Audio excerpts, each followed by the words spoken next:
back with another Swordburst 2 live stream. So once again, we're going to be doing the same thing as yesterday, where we're going to be farming the broken Bearus on Arcadia to try to get the remaining items. Currently right now we have half of the items done. We just need another 1 in 100 item, or a rare item, the 1 in 1000, and then also the tribute as well. So it's going to be quite a lot to get. But welcome to the stream, Turdy and Junior. We'll see if we can get the 1 in 1000 today. But if we don't, we can always move it to like next weekend, because the event's gonna last for 2 weeks. So that includes this weekend and then also next weekend as well. I believe it ends. If it is 2 weeks, then it should end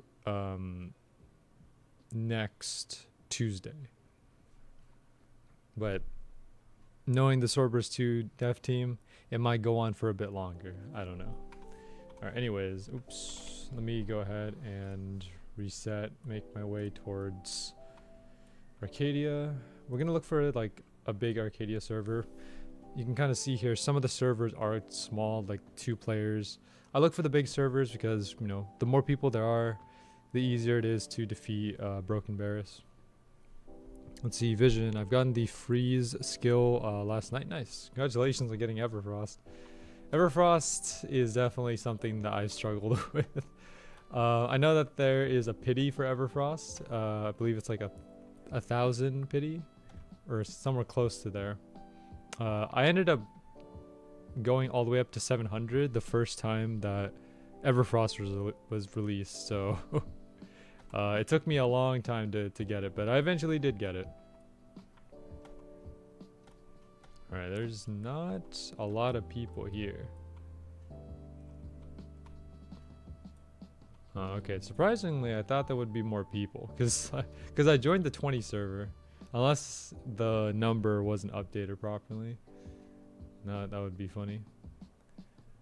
Alright, let me just adjust my inventory. Yeah, Everfrost last year, nice. Alright. Well, there are a lot of people here. It's just I don't know where everyone is. They could be farming the dummies, maybe.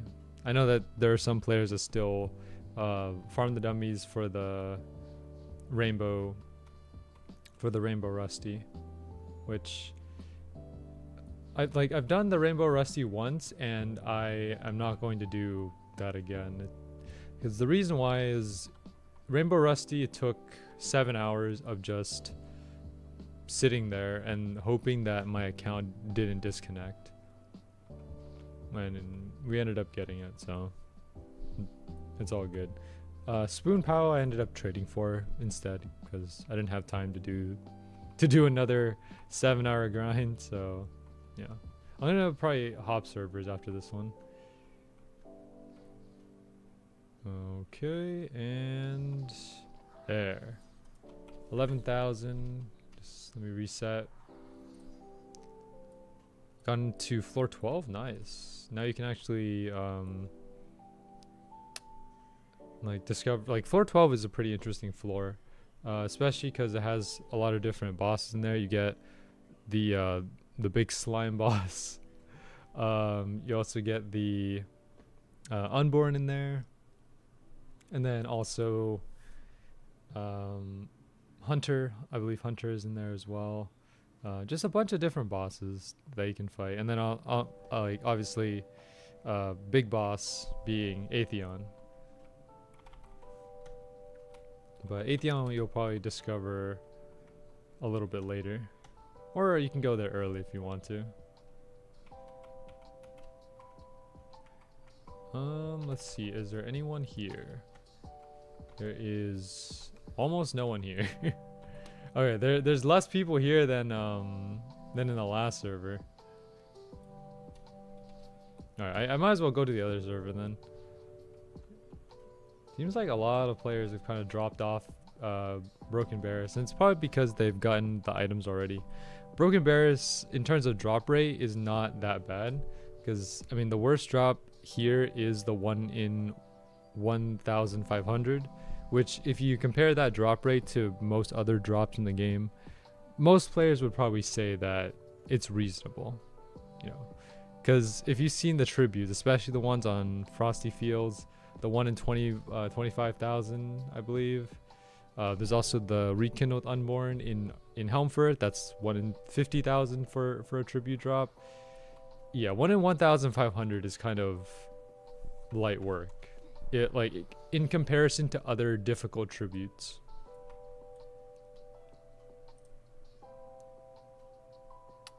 Okay, you know, we'll just go here. Yeah, it's the best server that we're gonna get. Maybe we'll switch and find a better server later on, but I think most players have kind of are either not online to fight Broken Bearus yet, or most players already have the items. So I'm kind of slow on this because I didn't farm Broken Bearus on the weekdays. I only have the time to farm him on the weekends, so that's why I'm a bit behind. But in terms of where I am, let me just show the stats page.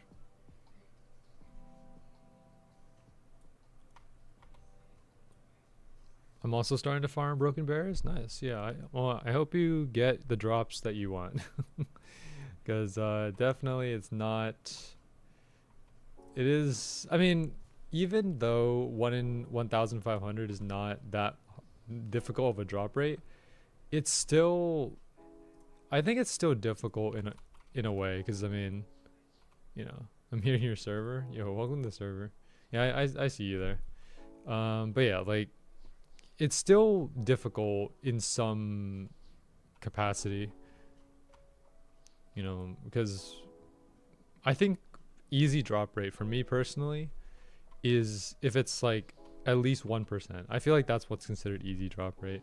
Anything below 1% I would consider like more difficult, because I mean 1% is the most it is 1 in 100.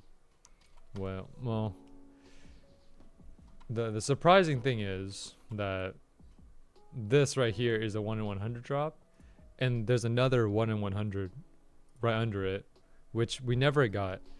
So for some reason we ended up getting like 4 or 5 Aphrodite Sting, but 0 of whatever this is, even though they're the same drop rate, which is kind of concerning. But hopefully we get this today.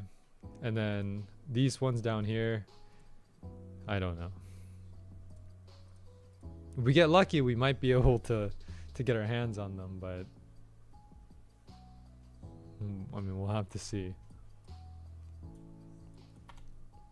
In terms of other things for the Valentine's event, there's also the aura chest as well. If you go into the burst store here, there's the Daring Emotions aura chest. Now, I'm not much of an aura collector myself, so I'm not going to purchase it, but I know there's a lot of players out there that, you know, that have a collection of auras and then they just trade them, because auras are pretty expensive in the market, especially the ones that are limited. And I think like aura prices are based on how good they look.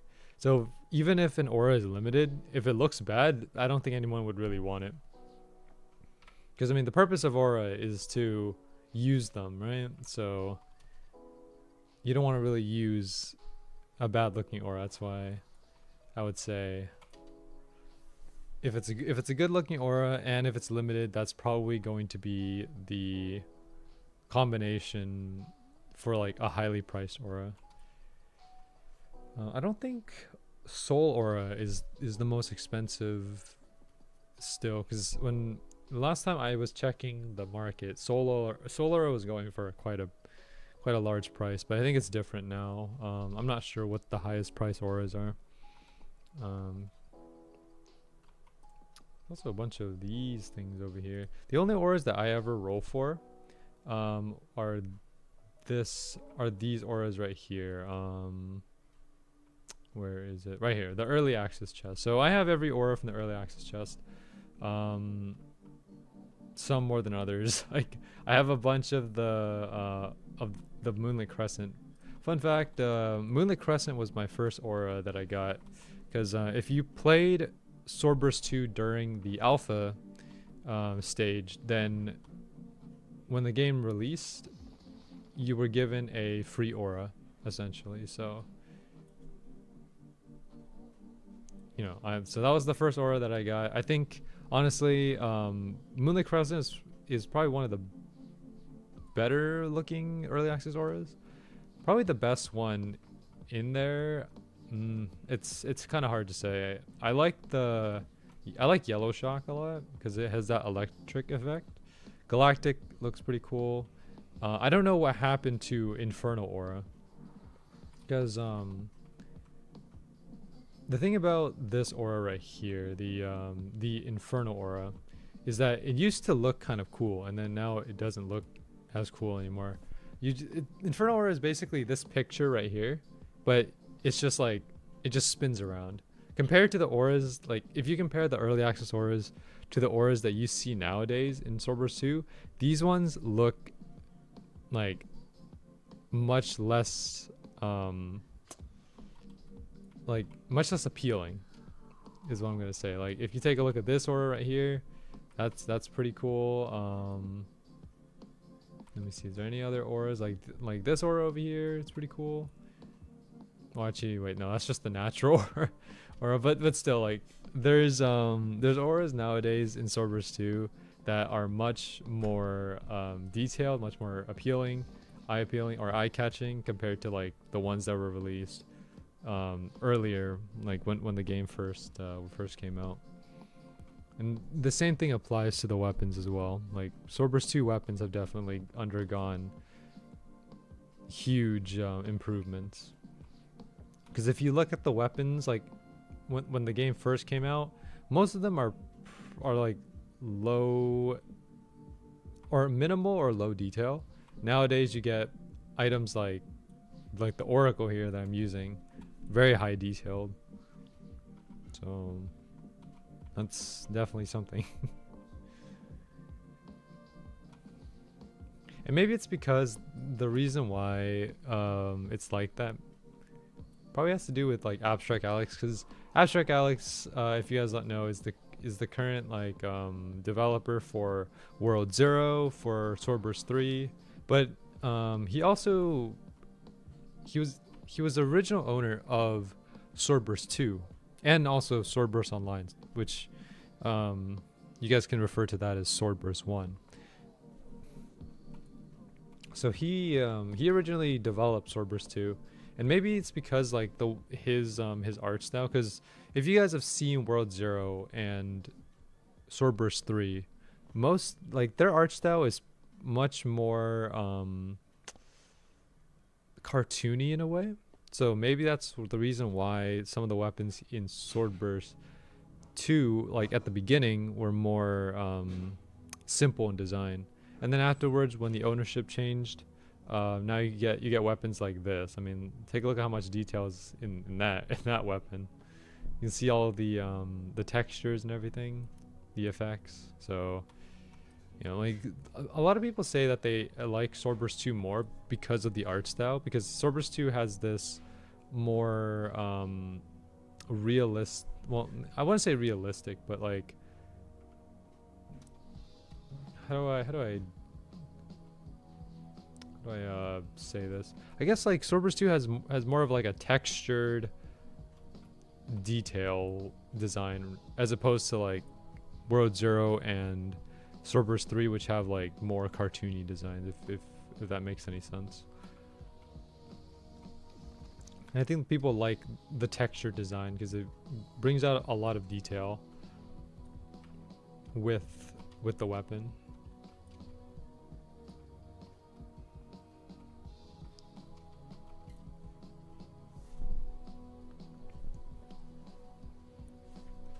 And if you were there during the merchant updates, when when the development team was basically putting out merchants and stuff for like weapons and armors and just other items,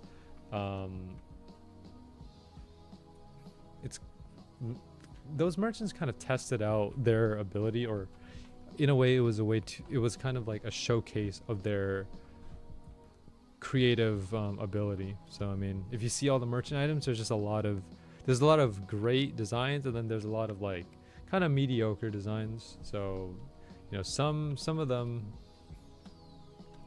hit, some of them miss. So, but overall, I mean, I think if I had to say, like, I much enjoy the weapon designs now compared to the ones that were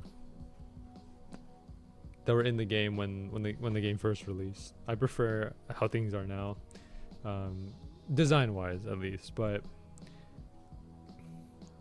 definitely I don't prefer everything in Swordburst 2 currently, because there's definitely things now that I don't know. There's stuff that's currently in Swordburst 2 that I feel like I'm not a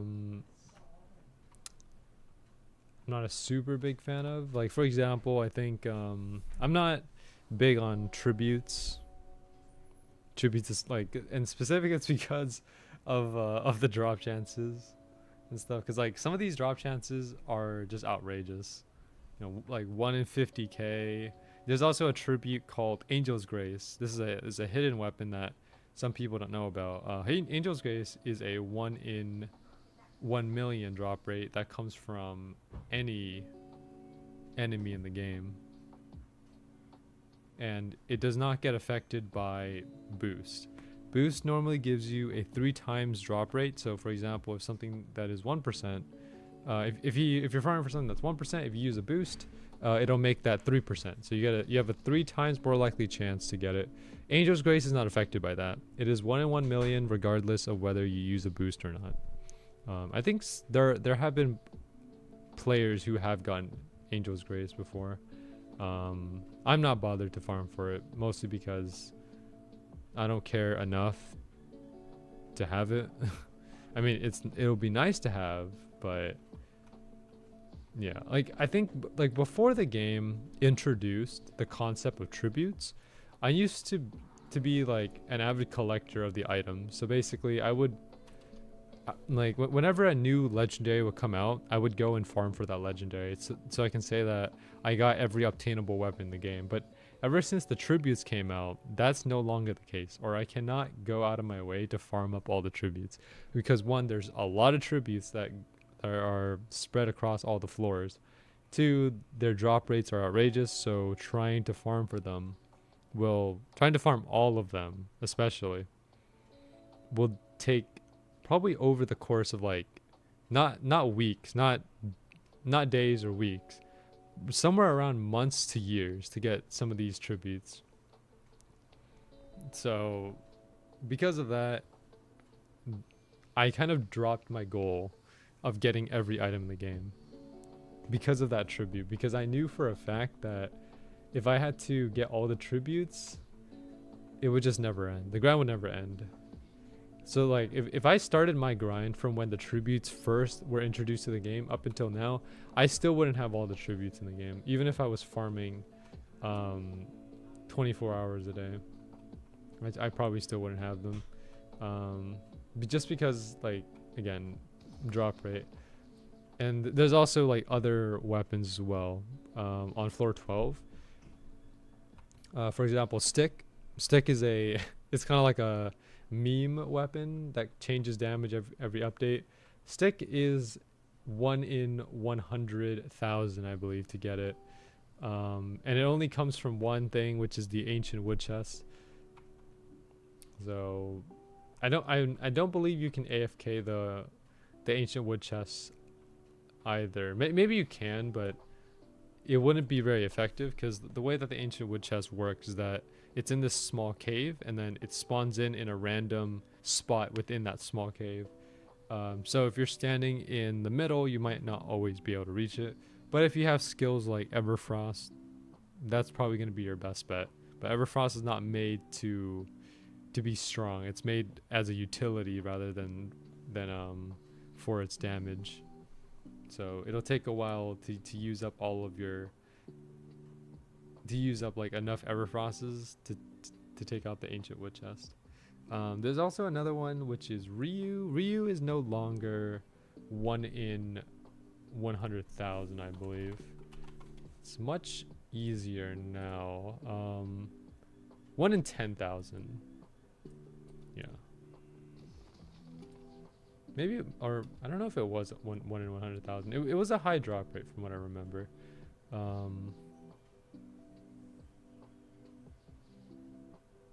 I don't really know. But let me search up stick.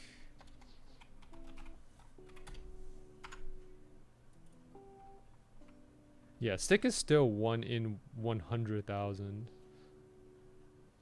And in terms of damage, according to the latest damage update, stick does 1 damage, 1 damage normal, and 2 damage crit. The stick used to be the strongest item in the game when it did 69,420 damage. That was a lot of damage. Or maybe it did more. I think it did like up to 300,000 at one point, which was that was definitely a time. Let me see. Spirit Blossom. How much damage does Spirit Blossom do? Oh, okay. Spirit Blossom does 70,000 damage. That's pretty good. It's basically the same damage as like Harbinger, but looks I mean, I think Spirit Blossom looks cooler than Harbinger. I've seen someone with stick. Nice. Yeah, I don't know how many stick owners there are in Swordburst 2, but I don't think there's a lot. Just, you know, just considering how difficult the drop rate is, and also the fact I don't believe you can trade stick. Maybe you can, but I feel like it's not tradable. Yeah, the weapon is untradeable. So even if like someone had it and you wanted to get it, they couldn't trade it to you. So everyone who has stick got it with their own like through their own farming. So it's kind of like a validation that someone put in enough time and effort to get that. So you know for a fact that like they didn't just trade for it. Like, you know, if someone has stick, you know that they actually grinded for it. And some people are just lucky than others. So I remember like when stick first came out, I believe I bought like a 6 or 12 hour boost, and I would sit at the ancient wood chest and farm it and just let my boost run out. And it was one of the worst decisions I made, because I mean, look, stick is 1 in 100,000. Even if you do the 3 times boost, that 1 in 100,000 becomes 1 in 33,333, right? Which is still and like 1 in 1,000, or no, 1 in 33,000 is more difficult than some of the tributes currently in the game. Like there are tributes that are 1 in 25,000, like the ones on Eternal Garden. So stick, even with a boost, is still extremely difficult to get. So yeah. It's not worth it for me. And the damage is also variable too, because it depends on what they decide to put the damage as. Right now it's currently dealing 1 and 2 damage, so it's not worth using, unless of course you're on an enemy that, like similar to the broken Bearus, that counts your hits rather than your damage, or you just want to be funny. Either one. Alright, still no drops from broken Bearus. The stats on the stick aren't bad either. 30% split between health and stamina.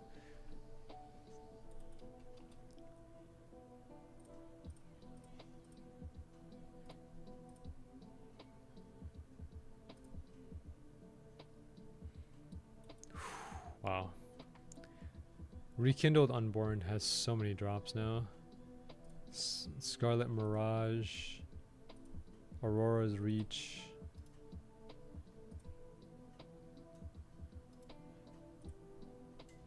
Okay, I don't know what the drop chances of those items are. They're uncommon and rare, so maybe they will have normal drop rates. But considering this is Rekindled Unborn, maybe not. Maybe not.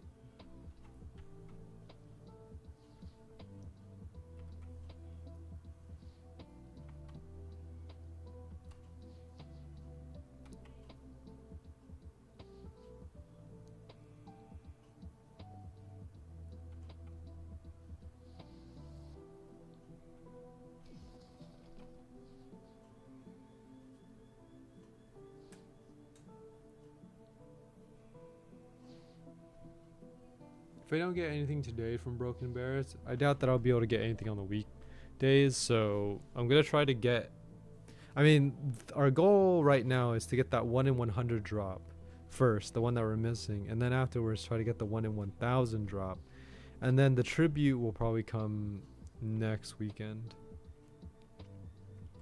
And of course, this being in Arcadia, no boost is usable because when you go into a town floor, your boost goes on a pause. So even if you were to buy a 1 hour or 2 hour or a 4 hour boost, right? It just wouldn't work. You're just wasting Robux at that point unless you go to an actual floor, because town floors don't support boost. And I think that's a good thing because obviously you don't want to be in a town and use up the boost. But here's the thing. I think that's a fine system, but I want the ability to pause boost regardless of where I am. Because let's say, for example, you have a friend, right? And your friend is just getting into Swordburst 2 and you want to help them farm, but your boost is active. If I'm going to go down to floor 1 and help them farm, I don't want to use my boost, right? Because there's no reason for me to use a boost on floor 1. I pretty much have every item on floor 1. There's no reason for me to use the boost. But I can't pause it because floor 1 is a legitimate floor with mobs on it. So for me personally, I would love to have a pause button on the boost. That way I can actually save it and use it whenever I feel like it's necessary. Like for example, if I'm helping my friend farm and I have a 6 hour boost, I can pause that boost, help them farm, and then whenever I feel like going back to, I don't know, floor 12 or Eternal Garden or any other floor, I just reactivate the boost, unpause it, and then use it again. Like, I feel like that's a better system than having it only apply the pause at like town floors. Because in a way, not having the ability to not pause boost whenever you want basically kind of locks you to a specific floor or whatever you're farming. Because, you know, you want to make the most out of that boost, right? So, you know, that's just kind of how it is sometimes. I almost wasted my time trying to craft that scythe weapon from the forge. Yeah, I mean, the burst weapons are good if you don't have like anything else. Right now, you know, your frosty bundle scythe is still very good. That will last you probably up until level 300 or so. Because yeah, like the burst weapons are just there if you don't have, you know, a gimmick weapon like the scythe, like the horror scythe. So yeah, I don't recommend getting the I don't recommend getting the burst items for you. If you could pause and unpause, you could just unpause it when you're fighting an enemy, but when the enemy is let's see, dead, you can immediately unpause and pause after you get the drop. I mean, yeah, that is something that you can do, but like, I mean, I feel like it's a better system because like it incentivizes you to like I mean, if you can pause like that, then you can save your boost in a way, you know, like you don't have to waste your boost, because at the end of the day, using your boost is not like, it's not a mandatory thing. You don't have to use boost to play Swordburst 2. Boost is just there as a way to like help get your drops faster, and also purchasing boosts like, you know, contributes to like helps with the Swordburst 2 team. Like you basically give them money by buying a boost. I don't know. They can add a cooldown how long you have to wait to pause and unpause it. Maybe it depends. Like if BGM shows up to stream, I'll probably ask him about it. But I feel like there just should be an ability to pause your boost whenever you feel like it, not just applying that in towns, because again, like, it's such a waste of a boost if you're gonna be on a floor where you don't want to use it.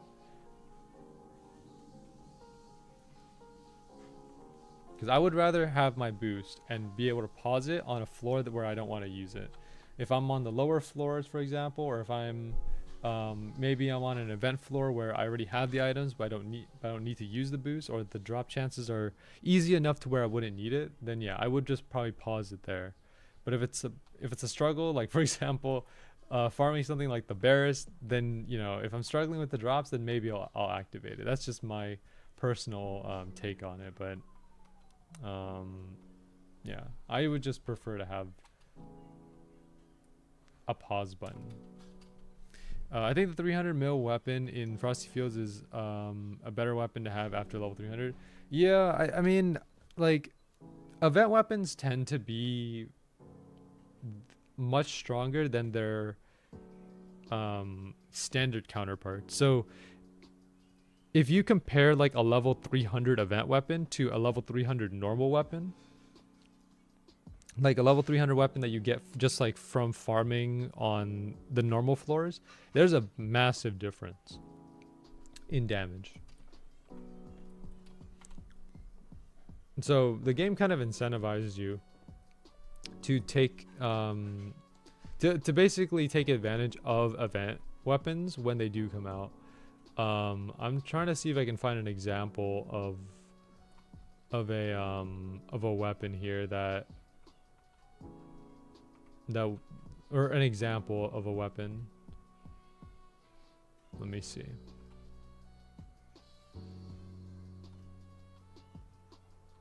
Okay, so I guess like, let me see here. That doesn't apply. So like, for example, let me see. I feel like, I mean, I don't know if that's a good example. I don't know, I don't think that's necessarily that.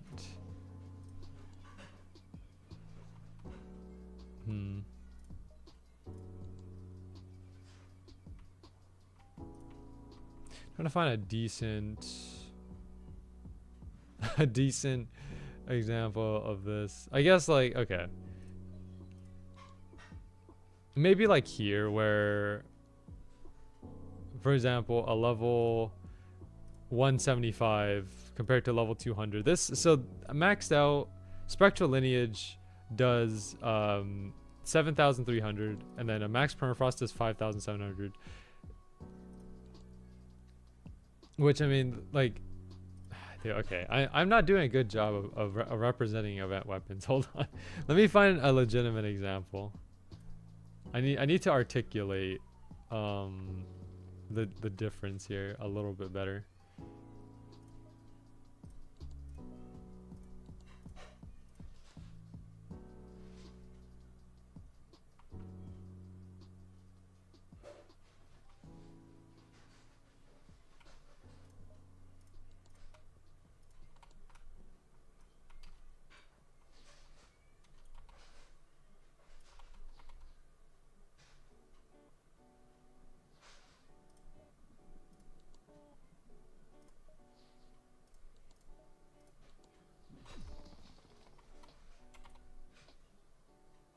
Okay, this might be a good example right here.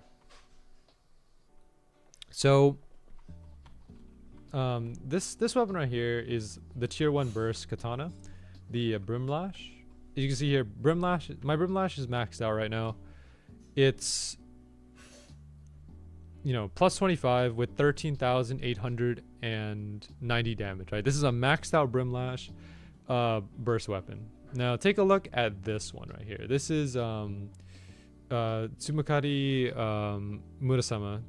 And if you look at the upgrade, it's not upgraded. It's clean. But it does 11,000 damage clean compared to a maxed out Brimlash, which does 13,000. They're the same level, but one is completely maxed out, one is not. So you can just kind of imagine how much damage this weapon will do once you max it out. It's going to probably do way more damage than the Brimlash. Just for perspective, because I mean, yeah, event weapons are just like, if you have a chance to get an event weapon, go for it. Especially like if you don't have any other weapons to use, because event weapons are just that good. Let me see if I could get a spear here. Okay, well these are not a good representation because they scale with your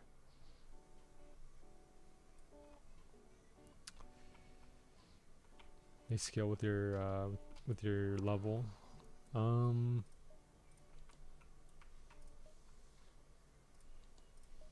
Okay, this is another good example right here. So yeah, okay. So technicality, right? Or in okay, they spelled this weapon wrong. It's supposed to be technicality, but it's technicality. But either way, if you take a look at the damage here, this is a clean technicality with 3,662 damage. It's level 200. Now let's compare this to Death's Maelstrom, which is also level 200. But take a look at how different the damage is. 3,662 compared to 7,324. So almost like a 2 times difference between these two weapons, a normal and then an event weapon. So, and they're both clean, by the way. None of them are upgraded.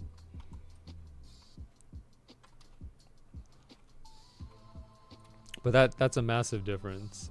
Like, you're getting a bonus 4,000, roughly 4,000 damage bonus just by using an event weapon of the same like level.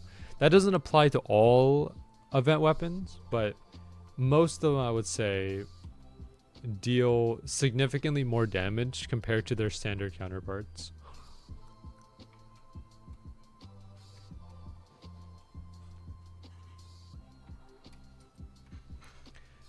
And like Death's Maelstrom used to do more than this, by the way.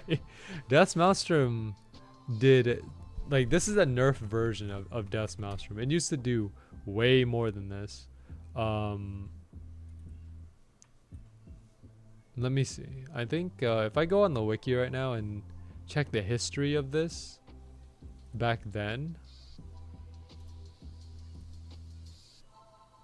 Yeah, so Death's Maelstrom used to do 16,000 damage before they nerfed it. So imagine a level 200 weapon dealing 16,000 damage. It was outrageous at the time. And then afterwards, like, you know, things happened, things got nerfed, and then now it's kind of more normal, like, quote unquote. If you want to consider 7,000 damage normal.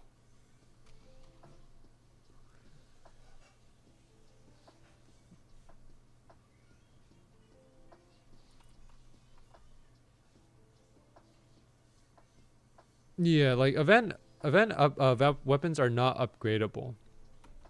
That's another good thing about event weapons, because you don't have to upgrade them. They're not, well, like most of them are not upgradable, because like in order, like think about it like this: for a normal weapon, right, you need to upgrade it for it to perform at its best damage. But the event weapons are not, like, you can't upgrade them, so they're already at their best performance. So you don't have to spend time getting crystals, dismantling stuff. You can just use the event weapon right out the gate, and just use it at its best potential. That's another benefit of the event weapon as well. I feel like console players should have voice chat at least.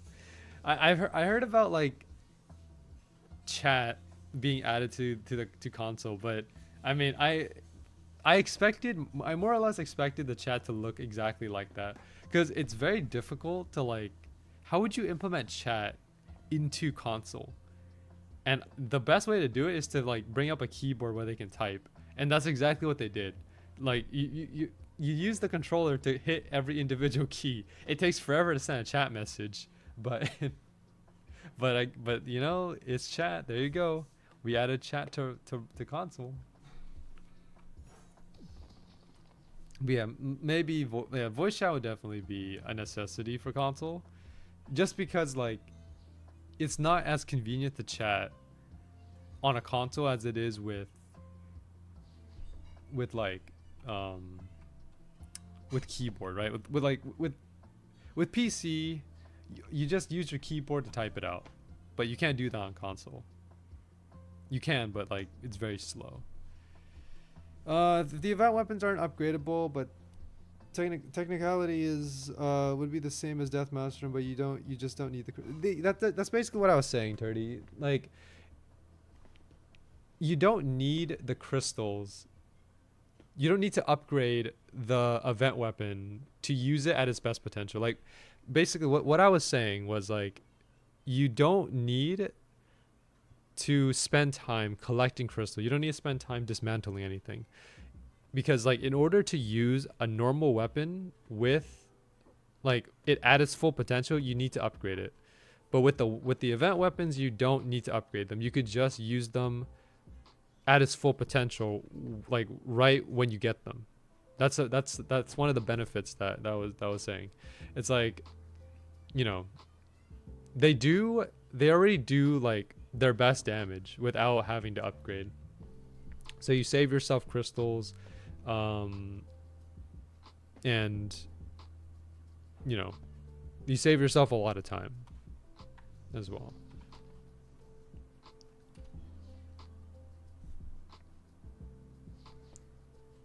But yeah, but at the end of the day, cases like event weapons are just that much more, are just like they're just more convenient, because you save on crystals, you save on time, and like, and sometimes they deal more damage than their standard counterparts. Yo, we got a content creator in the server? No way.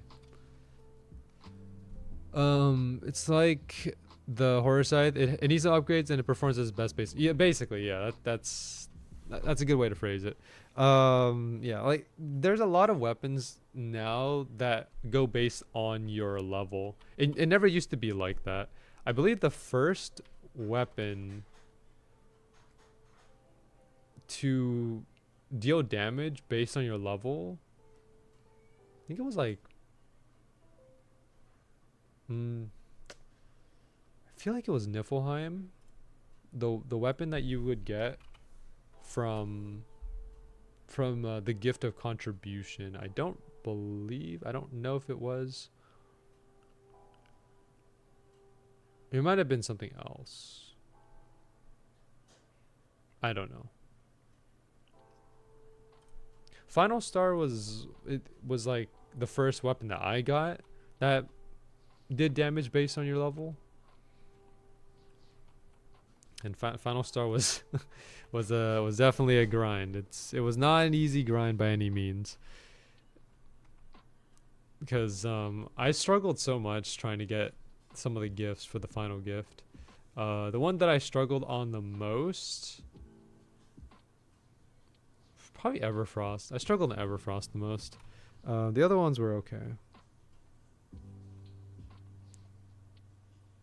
Everfrost kind of just destroyed me.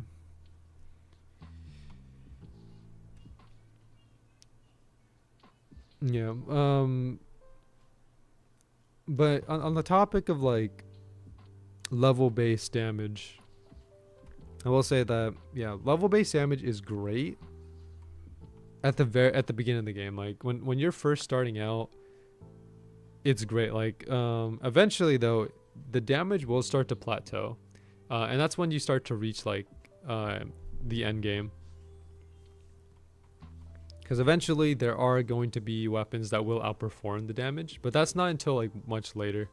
You can pretty much use the horror side from level 1 all the way up to like 300, and you never have to switch weapons. So you save a lot of trouble having to like get better weapons. And how much is the bundle price? Bundle price is, I think it was like 1,000 something, right?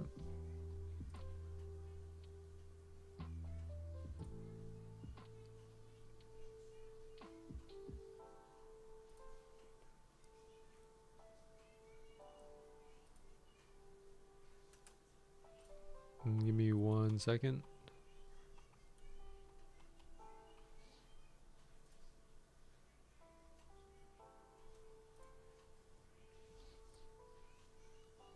1,200. Yeah. So yeah, I mean, it depends. Like, worth is like subjective. If you think that like not having to change weapons from level 1 to 300 for by spending 1,200 Robux is worth it, then that's kind of up to you. Do I think it's worth it? I don't know. 1,200 Robux is a lot. If you want to do the math on how much money that is, you basically divide the amount of Robux by 80, because for those who don't know, $1 of Robux is 80 Robux. So if you want to get the dollar amount, you do 1,200 divided by 80. That's about 15. So $15, right? You're spending $15 on a weapon that will take you from level 1 to 300. So I mean, you guys can determine the worth on you know, on that if you want to. I can't really say if it's worth it or not. Maybe it is, but I don't know. Did you know there's a 199 Robux purchase which gives you 160? Yeah, like, so I know about like the bonus Robux stuff, right? Like, so if you purchase like certain Roblox bundles, like it'll give you like a bonus amount of Robux. But in terms of like raw value of like what, like in terms of like raw value, $1 of Robux is 80 Robux. That's the standard thing. Now, yeah, like obviously, yeah, like there's some bundles that will give you like bonus ones, but if you want like the raw amount, it's $1 for 80. And that's basically what I use for calculation.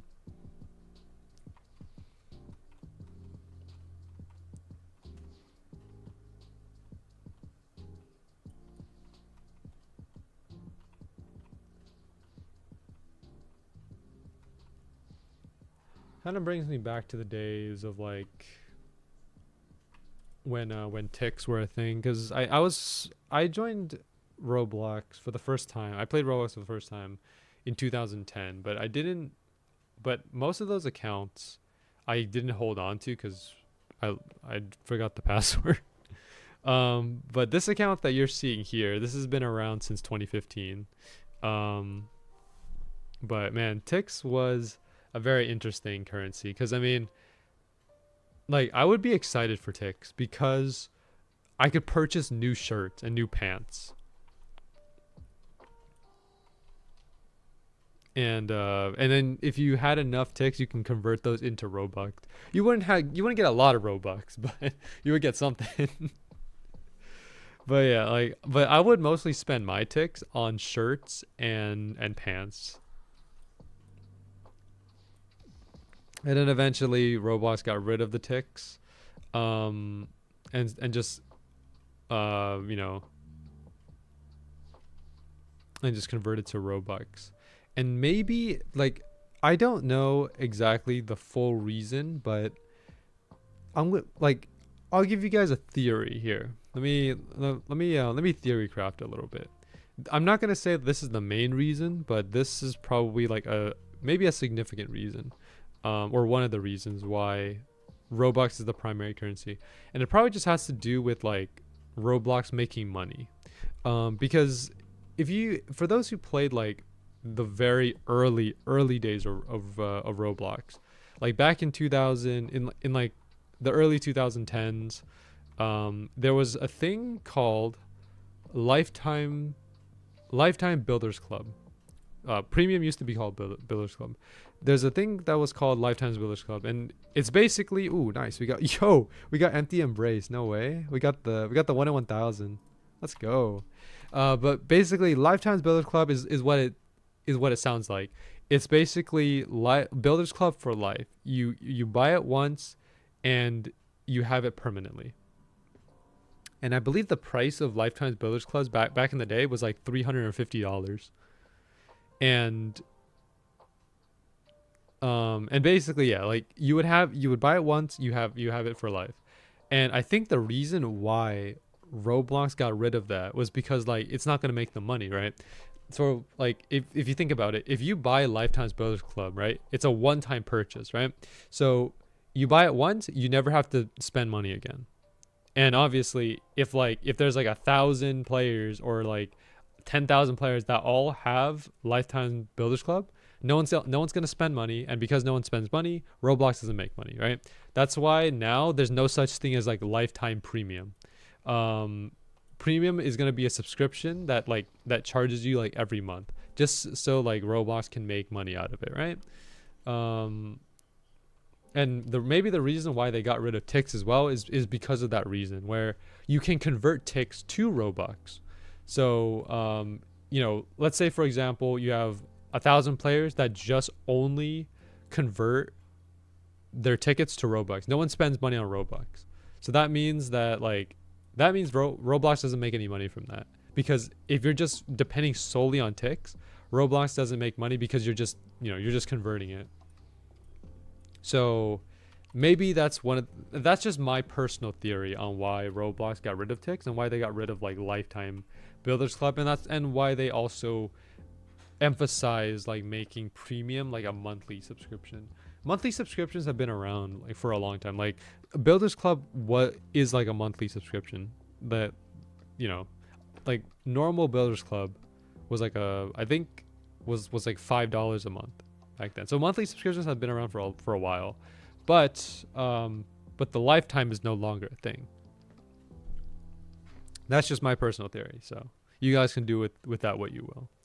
I remember joining the Red Star badges you get from joining new games. Yeah. Like I remember like these old badges. I couldn't, dude, I'm so mad that I didn't get my hands on the Bloxer badge. So if you don't know, like, so every Roblox player has like these badges, right? Like these Roblox badges. And what I'm talking about is the green badges. So there's a badge for like hitting 50 kills or something. Then there's a badge for 100 kills, and then there's a badge for 250 kills, I believe. I got up to 100, and then I never hit the 250. I'm kind of mad about that. I can't get the Bloxer badge anymore. So I missed my chance at being able to get it. And it kind of sucks, because I wish I had it. I really do. I really wish I did. I did get that badge when it was still available, but it was probably because the reason I didn't get it was probably because this account that you're seeing here, this right now is my main account, but it wasn't my main account back then.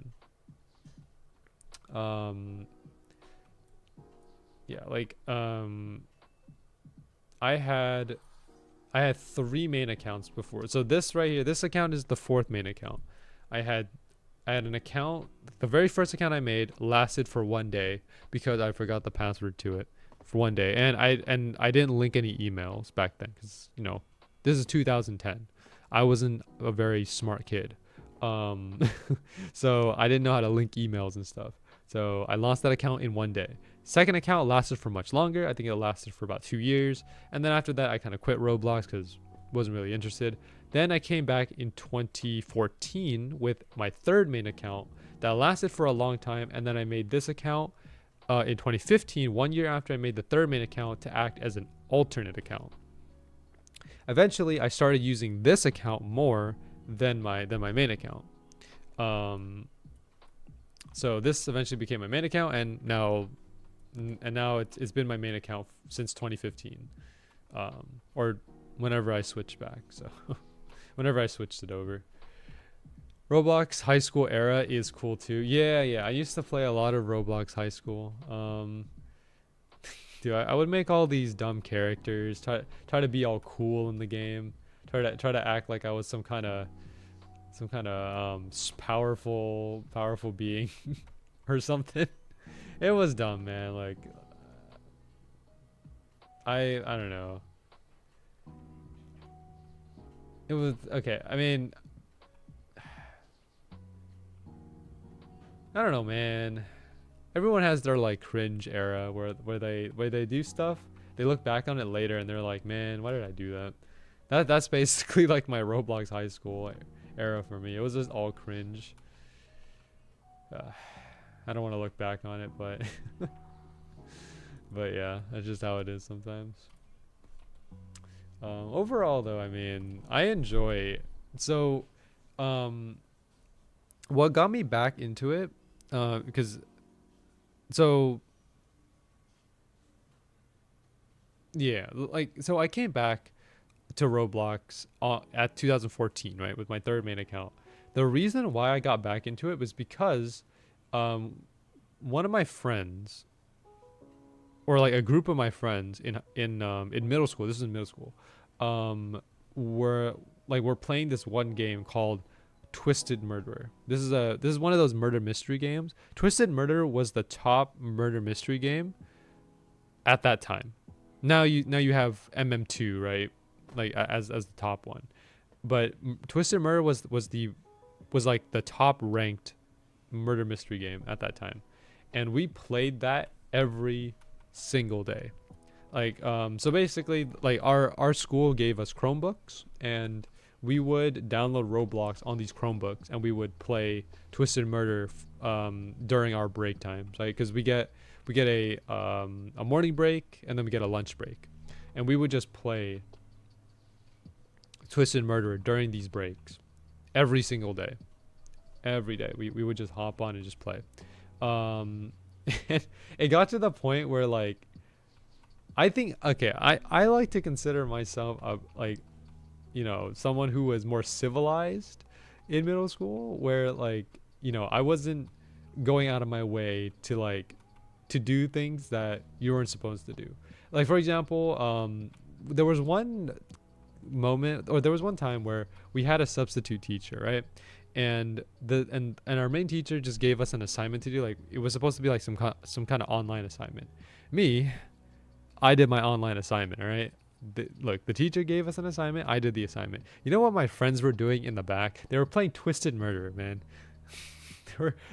They popped out the Chromebook. They didn't even do the assignment, or like they probably did it at the last minute or something. But like during that class where you're supposed to do the assignment, they just popped on Twisted Murder and just played the entire class. Now I didn't enjoy them because, you know, I'm a studious kid that follows the rules. But yeah, they were playing Twisted Murder that entire class, man. I wish I could play, but I wasn't gonna be with them. I was gonna be a rule breaker like them, you know. So yeah, that was fun. And one of my friends also almost got caught too, because they would play the game quietly, right? Like, they would just kind of use the keyboard, make it look like they were doing the assignment. And suddenly, like, one of my friends like just pops off for some reason, and he got excited. He was like, oh, yo, I got the gun, yo. And the substitute teacher looks up and is confused, like, at this one, because I mean, like, a random kid like saying I got the gun in like out of nowhere, out of context, is like, what's going on? So the substitute teacher comes over to investigate his computer. He alt tabs, switches to like his assignment tab, and like, it's just, I don't know what happened from there, but dude, it was just like, man. And I'm just kind of sitting there. I'm like, man, you guys are ridiculous. Come on, dude. They got away with it, but like, they were that close. They were that close to getting caught by the substitute teacher. Oh man.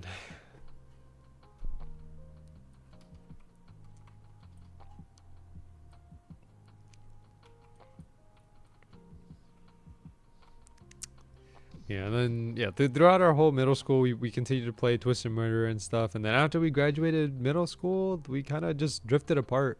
Because, you know, that's kind of how friend groups are, you know. Because sometimes you go into different high schools, right? And then your friendships don't really last. So, you know, we spent a lot of time playing Twisted Murder in middle school. And then after that, when we went to high school, it kind of just dissolved away, and then we just did our own thing. I think a lot of my friends dropped Roblox after that one, but I kept going. I mean, I'm here right now playing Roblox, so I think it's obvious I kept going, but yeah. But yeah, it's it was good times. That was some of the most fun I've ever had in school. Like I don't have fun in school, right? Like no one goes to school and say, "Oh, I like school." But I will say, playing Roblox on the Chromebooks in middle school was like the most fun I've ever had. Like it's probably one of the biggest highlights of my life. Man, just imagine that, playing games on the Chromebooks with your friends. What's better than that? Like a group of friends, like we had like a group of like 5 or 6 people, just all of us just playing Twisted Murder at lunch. And then afterwards, the thing is about these Chromebooks too is that like they would uninstall Roblox after a period of time. Like I don't remember if it was like if after you powered off the Chromebook, but like you would have to reinstall Roblox every so often because they would keep uninstalling it. And I'm surprised that our school let us, like, because I know that there are some schools that like blacklist Roblox. You cannot play Roblox at the school. It's just completely blacklisted. But our school allowed it. So, hey, we played Twisted Murder. And we had fun. See, I played on the school laptop so much to the point I had gotten my whole class into playing games in school. Then it turned into a whole hallway. It got to the point where my whole class had to bring Bluetooth mounted. Yo, you started a whole like trend there. So I mean, it's fun. Obviously, I mean, like I think it's fun as long as you're okay. I'll say this though. It's fun as long as you are still maintaining your schoolwork, right?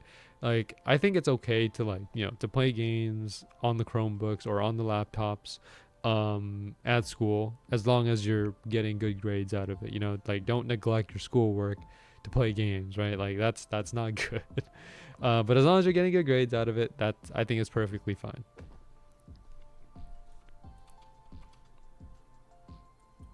But yeah, like it was just man, that's so much fun.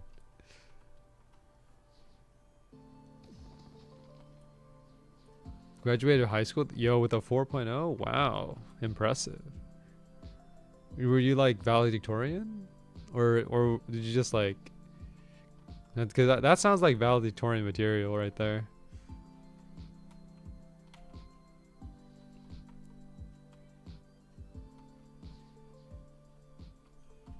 Because like I wasn't good at high school. I graduated my school didn't have that. I see.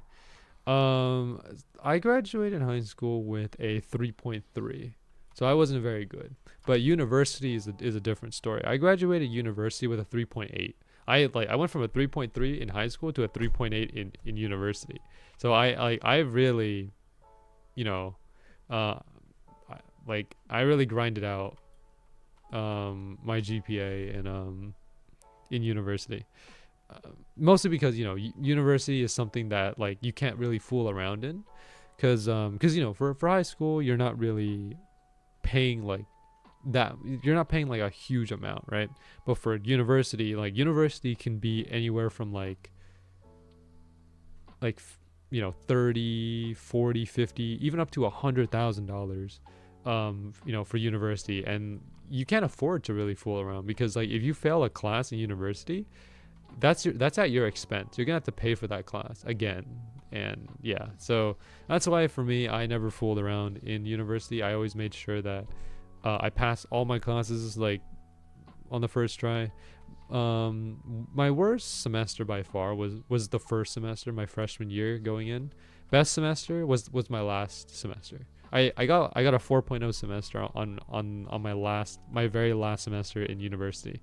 So technically I got a 4.0. Not overall, but like in that one semester I did. But yeah. It was good. Good times. Um, yeah, and I've been streaming since 2018, I think 2018, 2019. So like I streamed my entire like all the way from like from my freshman year all the way up to graduation. I was streaming Roblox. So I mean, you know, like yeah, I was yeah. I don't know how else to say it. I was just one of those people who goofed around, but always got my work done on time. That's good. That's good. I think that's like a a good balance, right? Because you don't want to be like a clown that doesn't get their work done, but you also don't want to be too like studious to the point where you don't have fun. Because I know there are some people that just like study all the time and don't have any fun. I think there should be a good balance of you having fun and also getting your work done and stuff. So yeah, I would a good balance between both is ideal, because you don't want to be too much of one thing.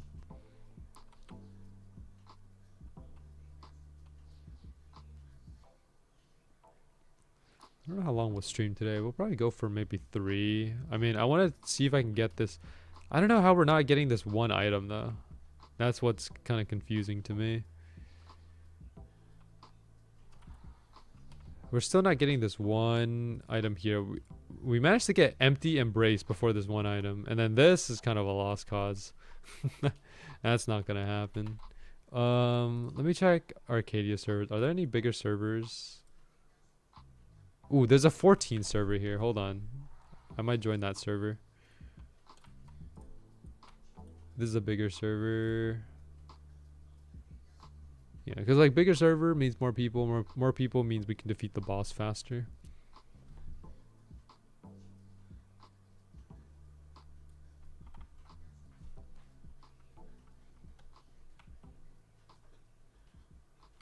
Grab this checkpoint and...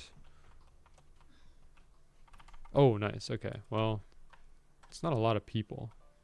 I feel like that's less people than, Where is everyone? Where'd everyone go? Yeah, this definitely feels like less people. Okay, so yeah, like most people are here at spawn or doing the dummies. That's interesting.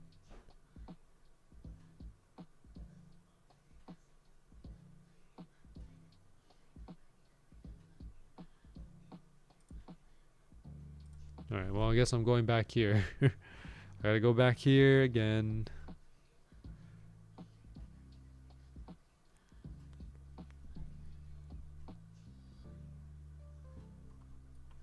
Alright. Let's go.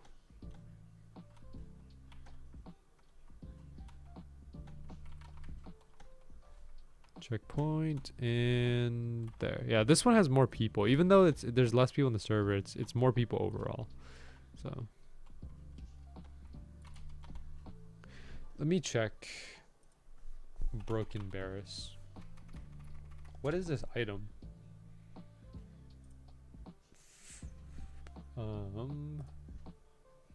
Is it flower fly? Is that what it is? Yeah, it's flower fly. For some reason, we cannot get this item. Really? It's a common item too. It's not like... I don't know. I don't know what to say.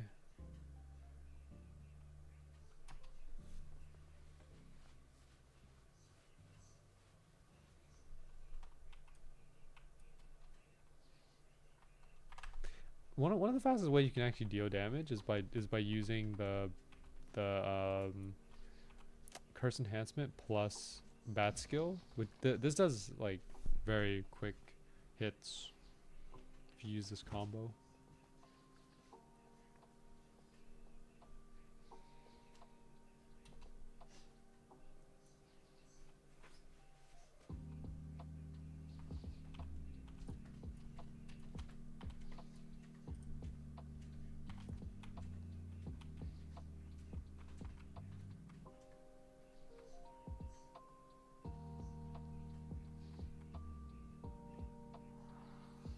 Okay, 10,000 Vel.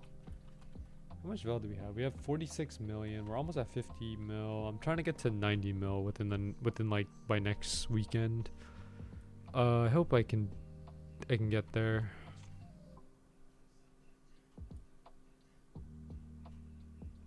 Mostly because I want to purchase the what is it called? The merchant items from Frosty Fields, because I don't know how long it's gonna last, but Yato said that it's going to, the winter event's going to end pretty soon, so I have to make sure that I'm, you know, I gotta make sure that I have all of those items before it ends, because I can never get them again. Technically I can if I trade for them, but I'm not trading for them. Not a chance.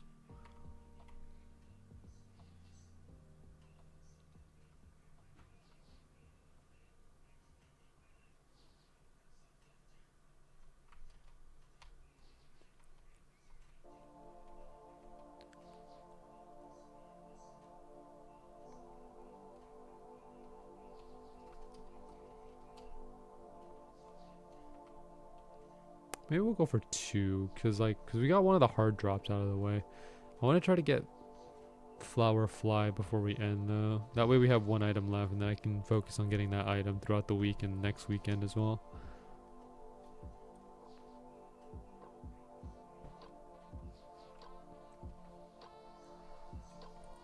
Plus, there's not a lot of people farming the bear anyways, so it doesn't really matter. Come back on a better day. Yeah, we'll just go for 2 today. 2 hours today.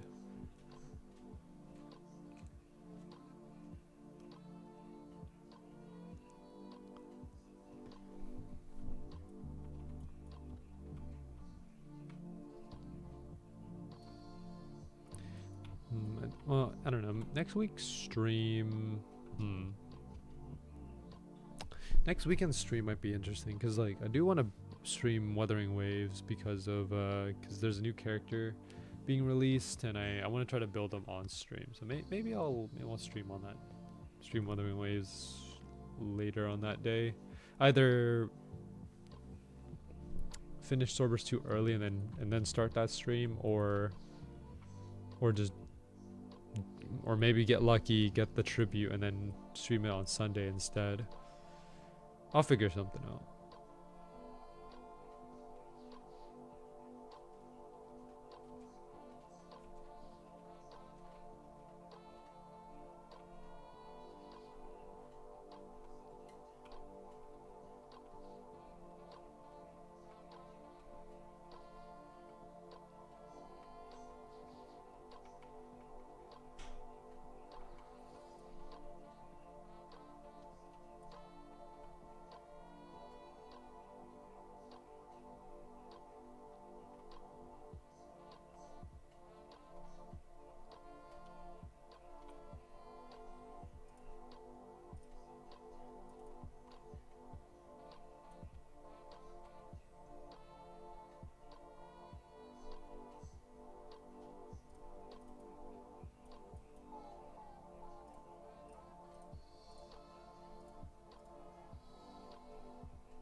Okay. We have a lot of different players here. You can see, I think every player here has a tag. We have Winter Demon, which is Fractured Falls, early access. That's, you know, alpha players. Cursed One is Ryu. Spirit Samurai is Spirit Blossom. Plasma Warrior is this Plasma Fang? I forgot the name of the weapon. This is basically BGM's contributor weapon. Something like that. Tribute. I like the gradient though. That the gradient effect that it does. It's hard to kind of see on stream, but if you see someone with that tag, it has like a black and green gradient that it kind of the curse one also like has some glitch effect to it. It's always nice.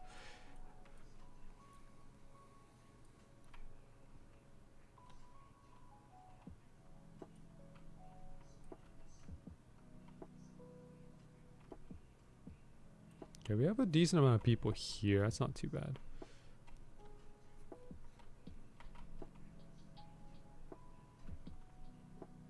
Quest wise, oh, you know what? Hold on. I will come back to here. I forgot that I can do this one quest right now. So how many tributes do I have? Like if I just upgrade one tribute, I can get 16 million Bell for completing the weekly quest. Okay, this is good. I need to upgrade. I have 88 tributes. I need to upgrade one tribute. I will probably upgrade. I'll upgrade like Mechanic's Edge. Make sure I don't go to Dismantle by accident here. All right. Also, this is an announcement that I want to make to everyone. Make sure that you dismantle your inventory and don't be like me and put it off. Because if you don't dismantle your inventory,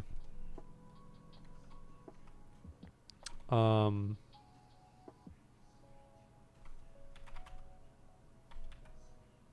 to mechanic. If you don't dismantle your inventory, this is what happens. Like your inventory just starts lagging, and it makes it impossible to upgrade stuff because everything just lags. Oh man. I can't even search anything up.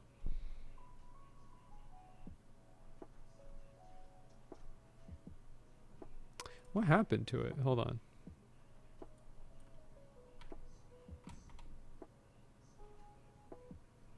It's a one hand, right?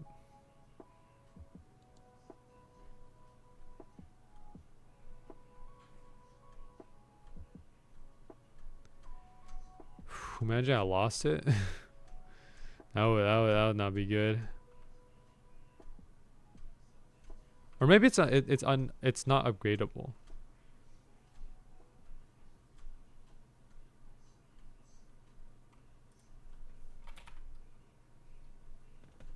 No, I already upgraded it. Oh, okay. Never mind. It's something I already upgraded. Man. Okay, I'm dumb.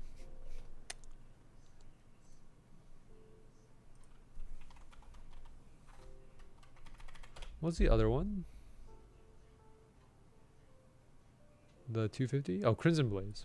Let me upgrade that. I thought I lost it. Turns out I already upgraded it, which is kind of funny. All right, Crimson Blaze.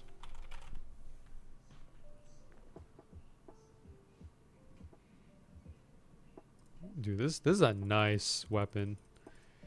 We're just gonna go 14. 14 is like the default I usually go for, and then after that we go by 2. But because we have so many of the tribute crystals, I feel like I could just spam the crystals. I'm not worried about it. Because I can always get more. Because I have so many rare crystals. And rare crystals can be made into legendary crystals, and legendary crystals can be made into tribute crystals. I don't really care too much. I'm just gonna start spamming these crystals. I'm just gonna put like 15.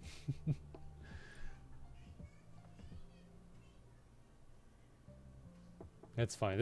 I know this is like a waste of crystals, but bear with me here.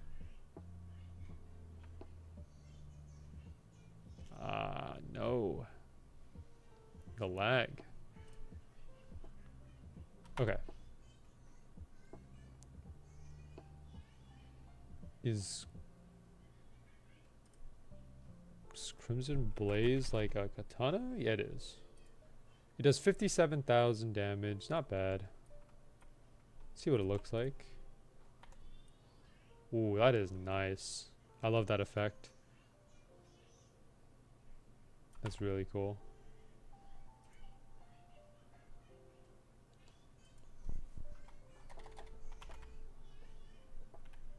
Oh, spelled that wrong. Hold on. Hold on.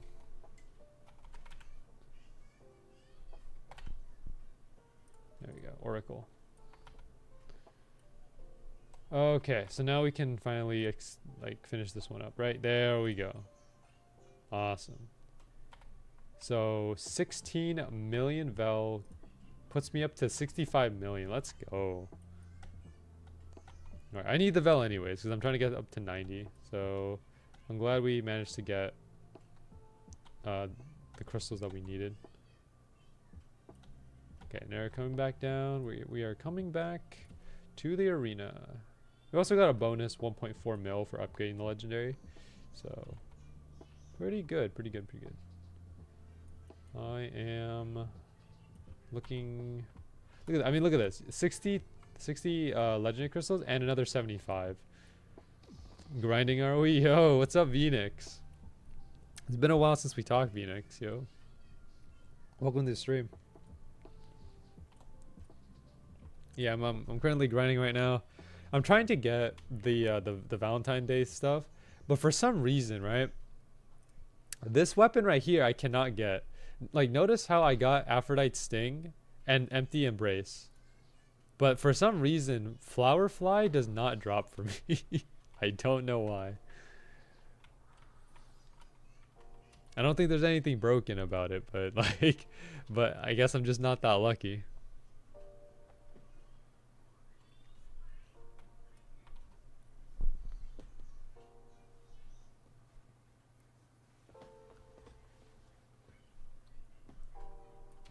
But how are you doing, Venix? How's the development going? We're adding something to that boss soon. Another item I can vouch for its passive will be very good. Okay. So wait, does that mean that like Valentine's is not over yet? Because I remember Yato saying that it's gonna be 2 weeks long. So like, is it still gonna be 2 weeks, or are you guys planning to extend it? I would love an extension because there's no way I'm gonna be able to get that tribute anytime soon. But up to you guys. I mean, I'll try my best.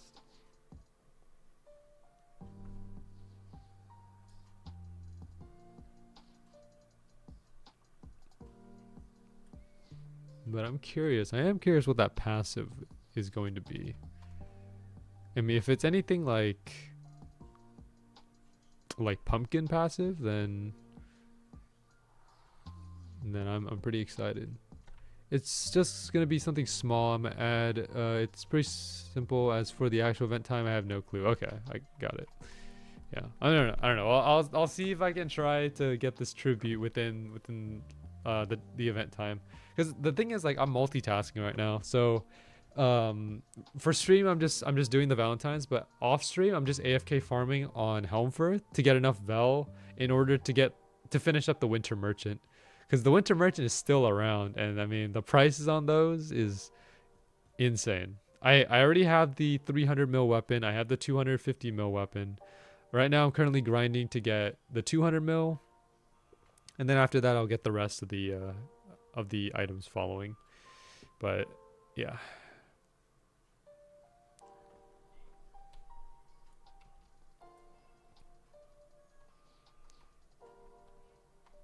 You just reminded me I need to add item selling. Oh, okay. How will item selling work? Is it? I'm assuming that you're not gonna be able to sell it at the same price that you bought it at, right? Because usually there's like a reduced price whenever you're selling, or maybe you can. I don't know. Maybe you can sell at the same price. Let's see. Gonna sell based on its primary stat value. I see. That's okay. That's an interesting approach. Yeah, I definitely need item selling because, like, look at my inventory, man. My inventory has so much like useless stuff in here. All these bone-plated like shields that I don't use. I need this all gone. And like all of this stuff too, like look at all that stuff. Also, if I join that server, I have the dev console now. I could do some crazy things. Oh, okay. I mean, there's not many people here, so if you want to, because like, I don't think there's a lot of people farming broken Bearus right now. If you take a look at the server, like the biggest server is 16 out of 25. Yesterday, when I was doing the same stream yesterday, like the servers were 20. There was a lot of people in the servers. Now like one day later, now there's nothing. So yeah. Stacking and item selling are stuff I need to add soon. I see. That's good. BGM came into yesterday's stream, and I was talking about like some ideas that I had and stuff, which I don't know. I was just talking about like some stuff that like I feel. I mean, well, I don't know. I'm not a game dev, so my ideas are kind of dumb, but you know, but you know, I was just putting it out there just to kind of tell people. Dumb ideas are the best. Okay, so it's mostly two things. So the first thing I was thinking about was like codes, right? You know, like some games have codes that you can enter. Like every update is like a code. I feel like what if Swordburst 2 had codes where like you enter in a code and you get like, I don't know, a 15-minute boost or a 30-minute boost, or you enter a code, you get some crystals out of it, right? Or for example, like during Halloween event where you have to collect the candies, what if you enter a code and you get some free candies out of it? Maybe codes is like something it's too common across games, but I don't know. You get free stuff. You know, I could port a system for one. I'm just not sure where we'd post them. You could post them in like, I feel like the contributor server is like where most people go for updates. Like I think contributor server, whenever Yato does an everyone ping, like people are always there, and also incentivizes people to join the Discord server if they haven't already. Because like, you know, if you want the codes, you're gonna have to join the server. One thing I really want to add are natural ways to increase your luck too. That's something I actually want, because my natural luck in this game is pretty garbage. You know, dude, I cannot get items that I want in this game, or at least whenever I do get the items I want, it's like near the end of the event. So yeah, I don't think I've ever dropped a tribute. Yo, that's crazy. In terms of, okay, I guess like the second thing that I was talking about was adding a way where you can just like pause boost, because I know like when you go to a town floor, whatever, like Arcadia, Ballerina, Helmfirth, it pauses the boost automatically. What if there was like an option that lets you just pause the boost whenever you want? Like the easiest example that I can think of this is like, for example, let's say like one of my friends joins into Swordburst 2, and you know, I want to help them level up or something, and they're on like floor 1, floor 2, and I don't want to use my boost. Let's say I'm running like a 1 hour boost, but I don't want to use that boost on like floor 1 or floor 2, wherever they are. I just want to like save that boost for whenever, you know, for whenever I want to actually use it. So I don't know, that was just something. One of my viewers, Turdy, brought up like a problem with that, where people could be like pausing, right, to where you can just fight the boss, and then right when it's about to die, you unpause it and then pause it again. So yeah, like pause abusing is like one of the major issues if of that kind of system. Boost pausing can be abused, yeah. Like, I mean, a cooldown yeah, basically his Turdy's solution would be to add a cooldown, right? A cooldown for when you can pause and unpause. As for how long that cooldown will be, I mean, that's up to you guys to decide. Another one would be if you're in combat as a tag. Ooh, okay, that's interesting. Maybe. I'll let you guys figure it out. I'm just throwing out ideas here. Just for you guys to tweak around with. I guess if I had to say one more, this is something that wouldn't provide any value to the game, but like, for example, I don't know, maybe okay, how do I say this without it sounding like useless? I guess like a quantity tag here where it shows like how many of that item that you've gotten over time. For example, like, you know, I've gotten so many of these how do I put it? Like, so many of these things right here, like the Sakura Dreams. Maybe one day I'm curious on how many I've gotten, like, over the course of like of like my time spent in like Eternal Garden. And then if I go over to like the stat menu and open it up and click on a specific item, there would be like a quantity that shows like how many of that you have, either have in your inventory or have gotten ever since that counter was added. Something like that. I don't know. That's something that's more I guess that's more like aesthetic more than anything. Do you mean from specific drop pool, like if two enemies drop the same thing, it would show from the two different enemies under the drop data? I think it would just show like how many of that item you have, like it yeah, like if two different enemies have the same drop, then if when you open up like that drop, it would just show like the total amount that you have. It wouldn't show how many you get from each specific enemy, but just how many in total. So like if you get like 4 from enemy A and you get like 6 from enemy B, if you open up the menu, it'll just show 10. It'll just show the total amount. I don't know. It's like it's just there as an aesthetic, just to kind of like for people to flex, I guess, like, oh, you know, I've gotten 1,000 of these swords, or I've gotten 10 of these tributes. How many have you gotten? You know? It's like, I've been watching Runeslayer videos and so many people complain about the game being impossibly difficult to level up solo when I got to level 30 solo as an archer. You know, I think that's a skill issue, Josh. Like, I think you're just more skilled than others. I mean, Josh, like when it comes to these parry type games that you're playing, I have no doubt that like you figure out whatever you do just works, you know?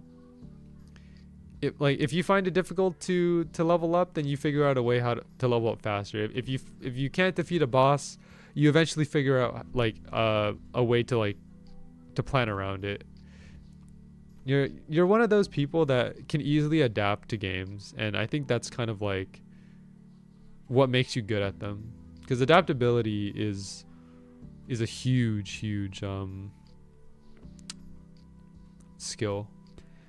Like, you know, the people complaining are deep oaken grinders who got W rank and stuff. Oh, I don't know what to say.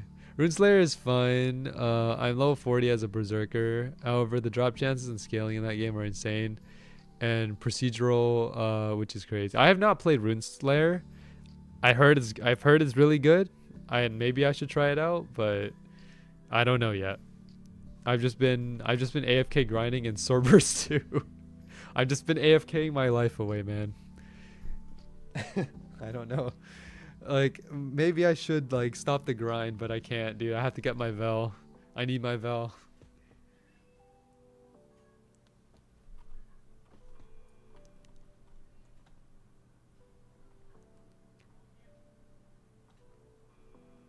It's good, but he warned those devs. But let's see, be warned those devs have absolutely no idea how to handle ping-based inputs correctly. I see. Well, you know, you can't win everything. I mean, well, coming from you, Phoenix, I mean that, like, that, you know, that probably means a lot. From a developer talking about another developer. Like, I mean, if it's that bad, it must be really bad. Like pairing can be delayed by 5 seconds is crazy. Man, that seems absurd. Drop chances are crazy. My berserker is Hodor helmet with hill troll armor boots, while my level 35 archer is almost done gear wise. I see. Should I play? I mean, the best thing about Runeslayer that I've been told is that it's deep woken with no death penalty. That's basically what it is. Like the reason why I hated playing Rogue Lineage and Deep Woken so much was because like I would progress and then I would die and lose all my stuff. Like like all my progress would just be wiped. But now like in Runeslayer, that problem is just not there. You don't get wiped.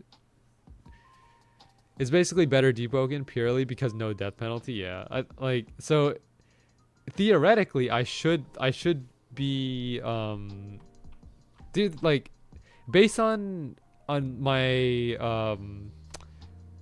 the cons I have with Deep Woken, I should like Runeslayer. I just haven't tried it yet, and maybe I will like it, but I'll try it another time. That, and I prefer the layout. I see. The PvP in Runeslayer is horrible too. Not gonna lie, the classes have zero balance to fight each other. Okay, well, all right. So I'm hearing that it's like it's a good game, but it just has some stuff in there that's kind of annoying. I guess you'll like it until you try to fight anything with high ping. Generally, like I think my ping is pretty good. I've surprisingly compared to most people, I think my ping is pretty solid. I mean, okay, well, don't look at that. Don't look at that ping. That ping doesn't really. I don't think that ping is accurate. But typically, like whenever I play an online game, most of my friends have like 100, or like 200 ping. I'm running with like 50, like 30 to 50 ping. I feel like my ping is pretty solid, but I don't know. Roblox seems to disagree on that.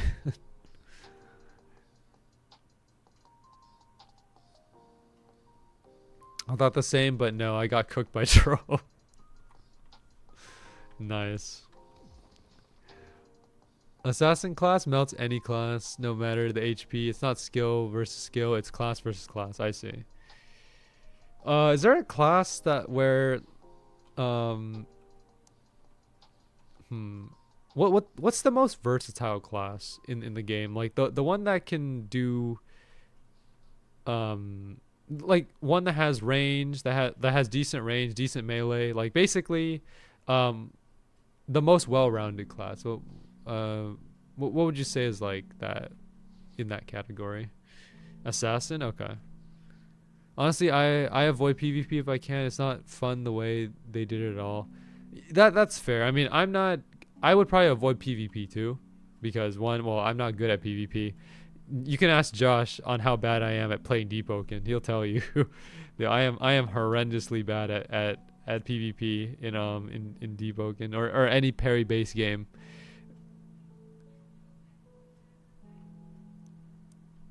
What is that? What is that? Yo, is that the meat? Oh gosh. If I enter PvP, I just run it back with boy since he went warlock and can just spawn fiend on him. Okay. That, and they have 0 PvE to PvP prevention. Like if someone just runs into your fight, one, it raises the enemy's HP, but you can just smack the crap out of one another. Oh, I see. Dude, that's funny. That sounds really funny. Just imagine like you're fighting a boss, all of a sudden someone just comes in and just starts jumping you. That's too funny. Oh man. You know what's even more funny? The fact that Runeslayer got taken down twice. Oh man, dude, I don't know the exact reasoning. Something about Roblox's systems, but it's like, man, dude. I know it's not funny. It's not supposed to be funny, but like, dude, they put it up for 2 hours, then it's gone, and then they put it up again. 2 hours is gone. I know it's not supposed to be a laughing matter, but I just found, I don't know, it's just baffling to hear something like that happen.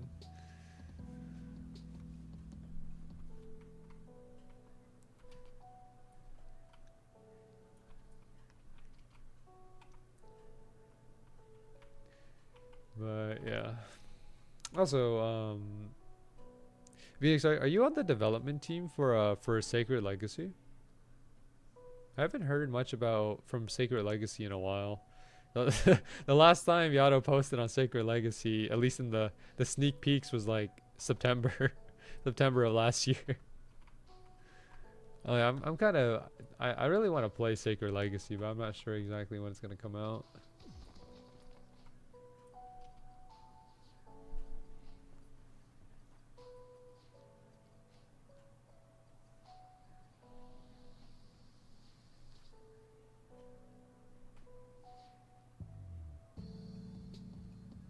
Alright, let's just get this item, man. This one in 100 item that I seemingly cannot get for, I don't know why. If Runeslayer just changes how stats work for PvP, it'd be a lot better. I see. Okay, well, I don't know. I'm a dev on it, but I haven't worked on it. Yato hired a ton of programmers over time. It's just a mess. So much stuff needs to be joined together and made portable. I see. Oh, I hope everything comes together. I mean, I have high hopes for Sacred Legacy. I don't know. Maybe Josh would like Sacred Legacy. I don't know if it's like how the combat works exactly, but I don't know. Maybe it's something that Josh would be into, because Josh is a big combat guy. He just likes to punch people in game, by the way, in game.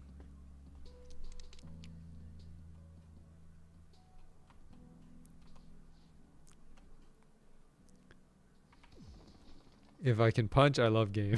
Okay. Yeah, fair enough. I mean, well, there's no punching in Blue Lock Rivals, Josh. You can ragdoll people, but I don't think that necessarily counts as punching.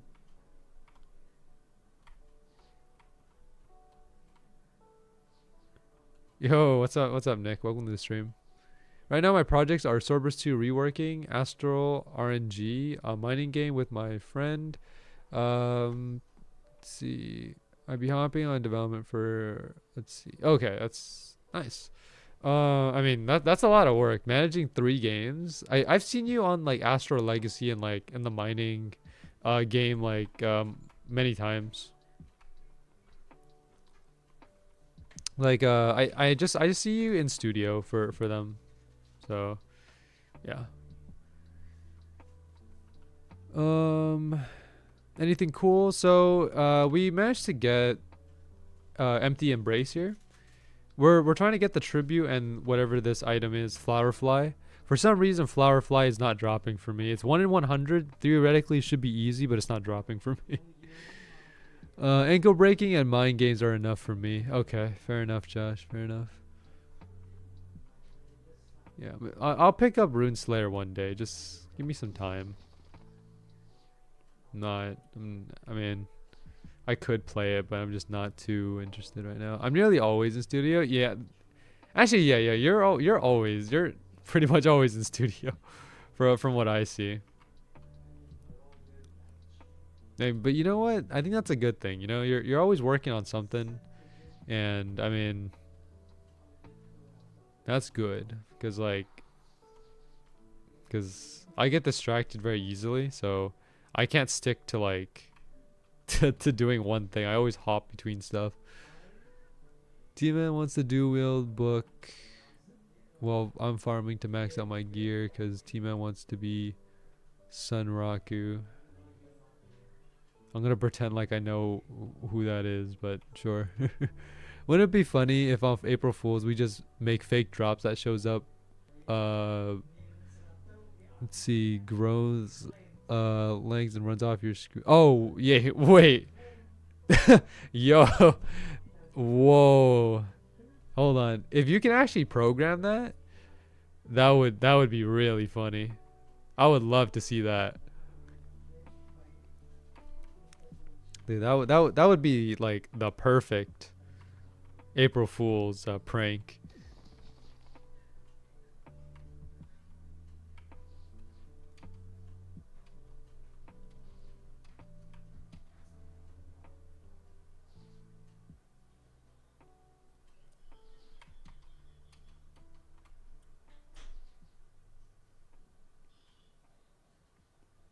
It would be funny, so I might. Okay. Also, like, I still have so many of the candy bags. I just don't use the candy bags at all. I think I have like upwards of like almost 30,000 of like the small candy bags. I just don't use them anymore. Because I don't have a reason to use them. I mean, they'll give me candies, but Halloween event is gone, so I mean, I don't know. I could end up deleting them all, but wait, can you even do that? Hold on. Can you delete your candy bags? I don't think I want to do that, but okay, you can't delete them anyways. By the way, Zeke Boy has gotten a legendary rune while solo grinding. Yo, congratulations to him. I don't know how rare that is, so but I'm assuming because it's a legendary, it's pretty rare.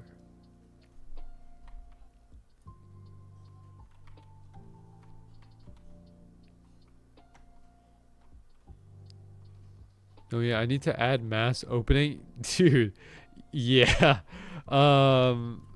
Mass opening is definitely needed for sure. Because like I remember when I was grinding to get the candies for the pumpkin, I would just set up an auto clicker to just auto click each bag. Surprisingly, the rate of like candies you can get is insanely fast. I think I got like 2,000 candies, 2,000 of each candy in like half an hour, which is crazy. I might be able to mass open them for you. Really?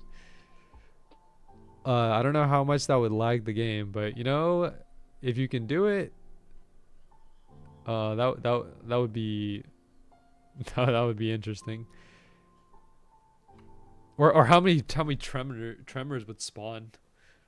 Just imagine like 30 tremors just spawning all at once.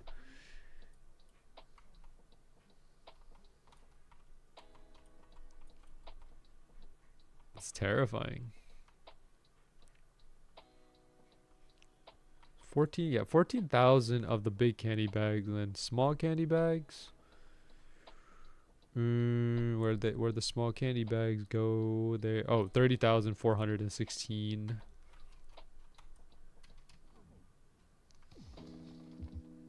Yeah. I don't know how I managed to get that many candy bags. I think it's mostly because of Terror and Wendigo. That's probably where they all came from.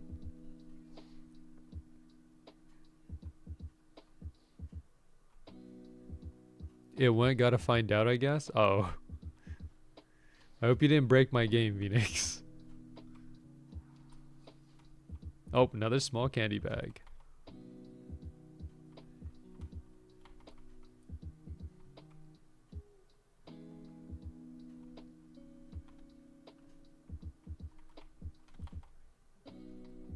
I'm curious what kind of commands you have as a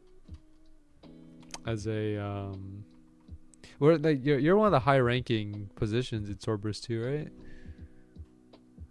So you probably have access to like a bunch of commands that no one has heard of.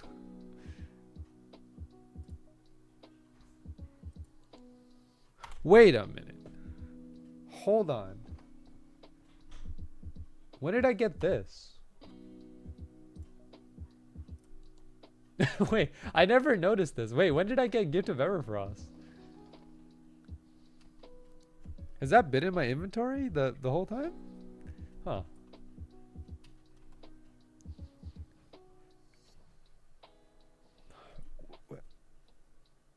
Huh. How long has that been there? I was looking for Gift of Everfrost for a while. I mean, I already have the Everfrost skill, but like I just wanted to have an extra just to have it. How long has that been there?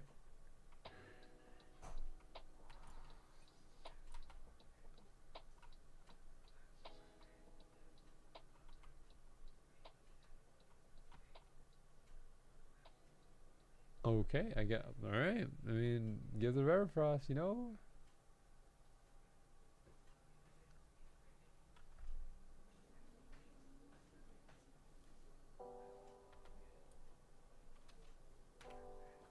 What's up, T-Man?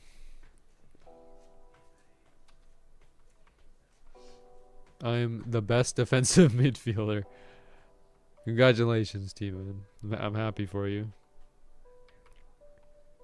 See, like,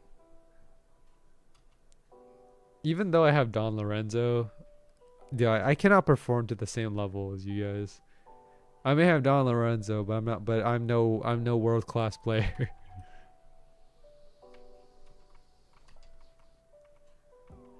I feel like hunting Elder Treants tomorrow so I can get the best archer gear and actually get cred on Spider Mother. Okay.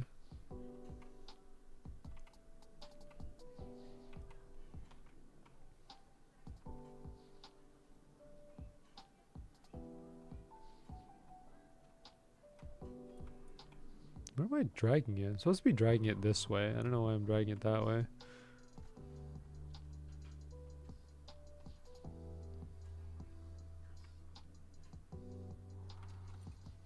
Everlasting Vow.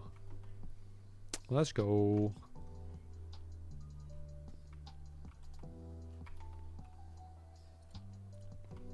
Dude, this is one of the few times I finished my weekly quest. I rarely ever finish my weekly quest. But today I did. Now I just have my daily quests, which daily quests are not gonna get done. 250 enemies, that's gonna take a bit. 5 rare items, I don't know. I could do them, but at the same time, I'm kind of lazy. It's okay. I already finished my weekly quest. I got my 16 mil Vel. That's all that counts. Vel moment. Got a lot of Vel. But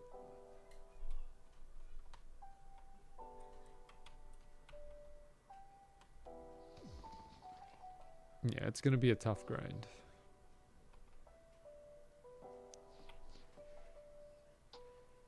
I'm just hoping that I can get this one item, not the tribute, the flower fly, before I end stream today. This 1 in 100 drop that just doesn't seem to drop. I don't understand. I don't know why. Why no drop?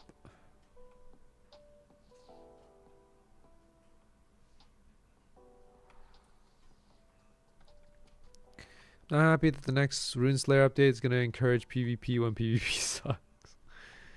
You know, you just gotta get good, Josh.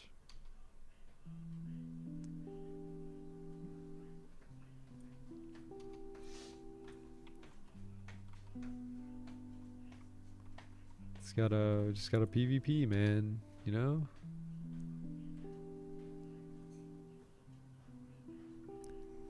PvP is okay. I'm not super big fan of PvP in some games, but generally it's fine. It's like, I'm gonna just jump people to make my life easier. Okay. Have fun with that, Josh. I mean, I have confidence you can do that. Just, you know. Well, maybe you'll just ruin some people's days. I definitely had my days ruined in Deep Oaken. Sometimes I'm just casually cruising, just walking, and then I just get jumped.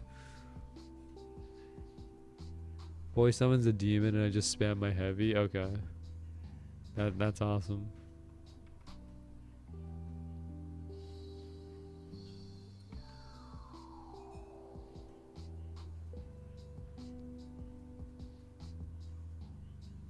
Yo, he's T-posing, man. Look at him. He's terrifying.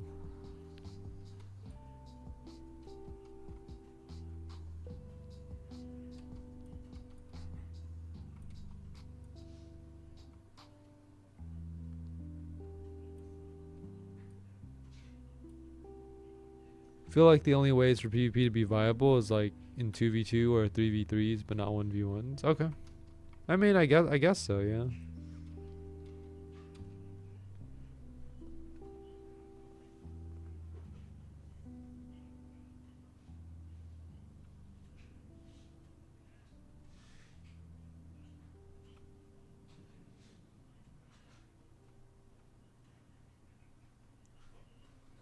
I block, parry, dodge until these worthless strikers who can't even parry in M1.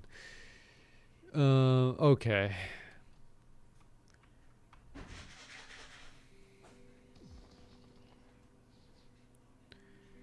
I need more codes, man. I want to get,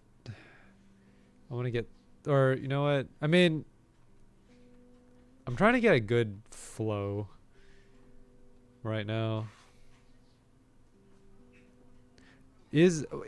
How good is Don Lorenzo's flow? The soul harvester, is that what it's called? How good is that flow? Is it worth getting? Like,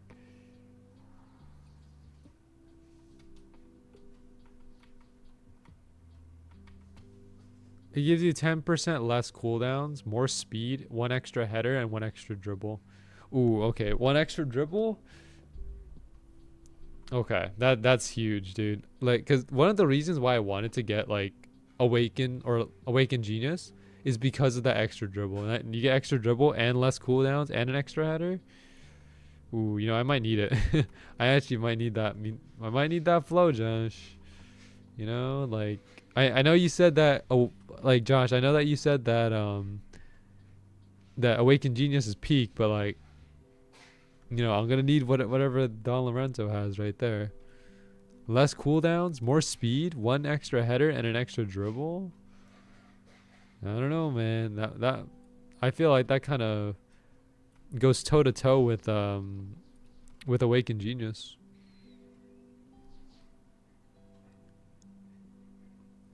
It's a debuff combination of Awaken Genius, Chameleon, Puzzle, and Dragon Wings. Yeah.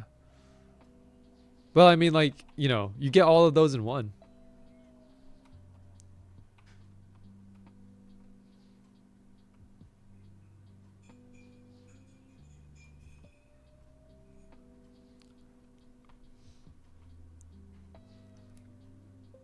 Who's next in the lineup?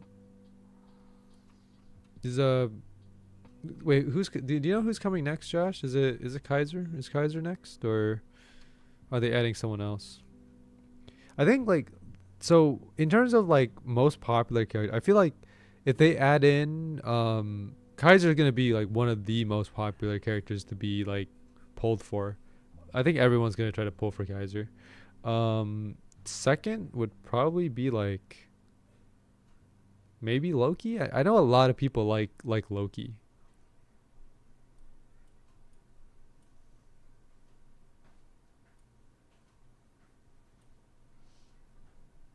I'm not gonna lie, it sounds bad if you compare it to Awaken Genius and Dribbler. Awaken Genius gives everyone on your team flow, and Dribble gives more speed where it's needed with extremely strong shots. Maybe, I don't know. I just like the extra dribble. You know, I just like having that bonus dribble in case I mess up the first one.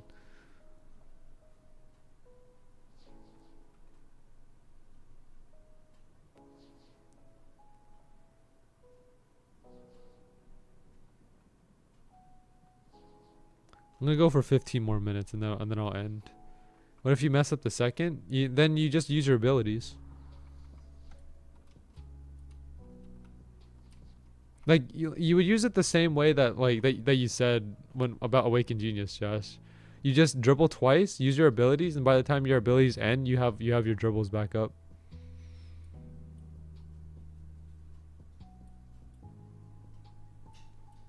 Oh, is that a Phoenix? No way. Phoenix in the game? Yo, Phoenix has stars in his name. That's kind of cool.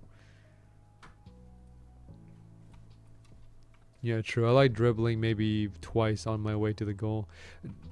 Josh, I need you to like teach me how to do your dribble, cause like I have no idea how you do it. Because every time I try to dribble, I lose the ball. I'm sure you noticed that. Ah, great. Dude, Phoenix is about to wreck my inventory.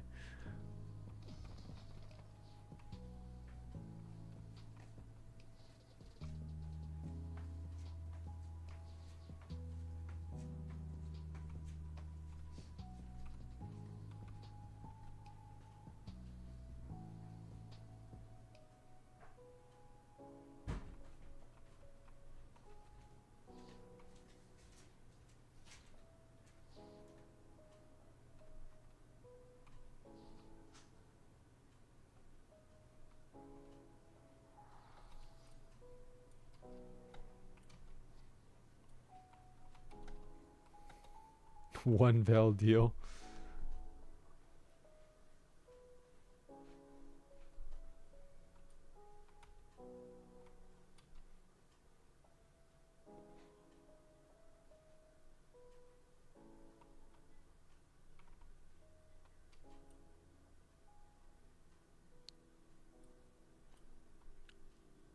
My dribbling isn't special. Well, I mean, it's the thing is, Josh, your dribbling is like impossible to beat. Cause like if I try to steal, right? Then the thing is like when if I try to steal, you ankle break, and if I wait for your dribble, you somehow get it past me with like, you somehow manage to get it past me, even after I try to steal it. That's what I'm trying to figure out. Like, how do you what do you do after you dribble? Like for example, let's say like you have no abilities, or you want to save your abilities, and then you use your dribble and your opponent doesn't steal. What do you do after that? Do you just like kick the ball somewhere else, or how does it work?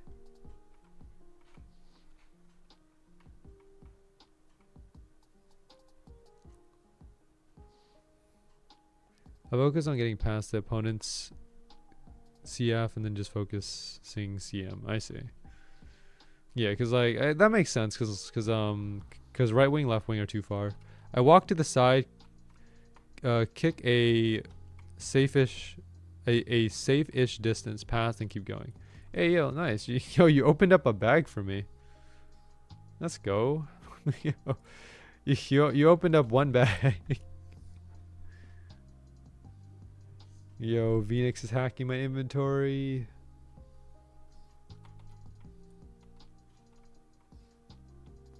All right, go for it. Sure. Sure, why not? Sure. What's he gonna do to my inventory, man?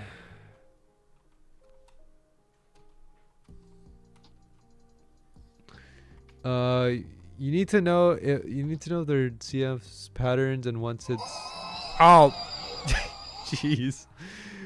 Oh dude, I just died. Oh man, dude, I just got jump scared by like all the jump scares were there. Oh man.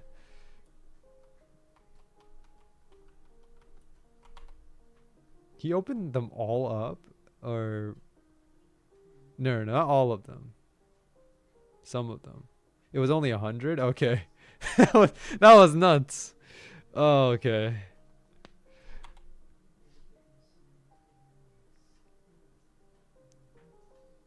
What? But how many do you have again? I have 14,000 on the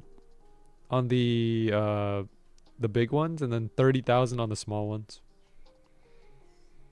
Oh, dude, this is never gonna stop. This thing is just gonna keep going.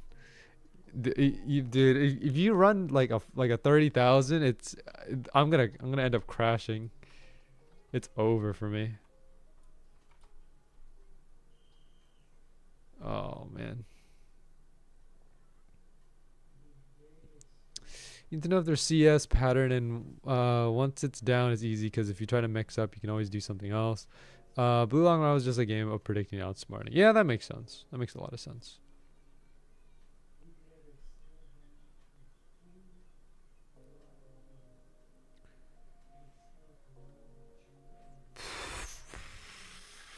Dude, okay, if Dude, Phoenix runs like a 30,000 opening on the small candy bags. It's done. I think I'm about to get perma banned from Swordburst 2,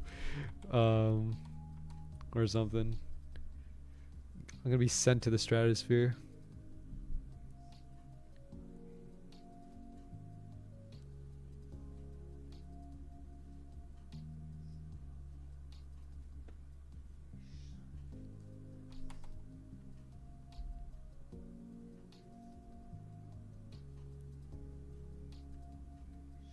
But it's not, the number doesn't go down. Ow.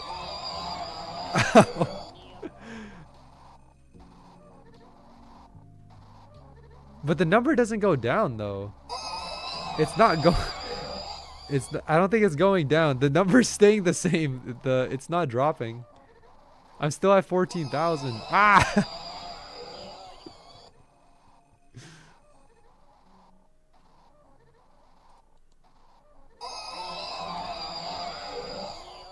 Like, you're good at strategy games, right? No, I'm not. I don't think I am.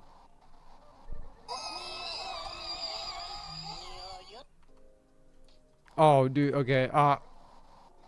Oh, dude. There's so many charmers. There's so many. Oh, man.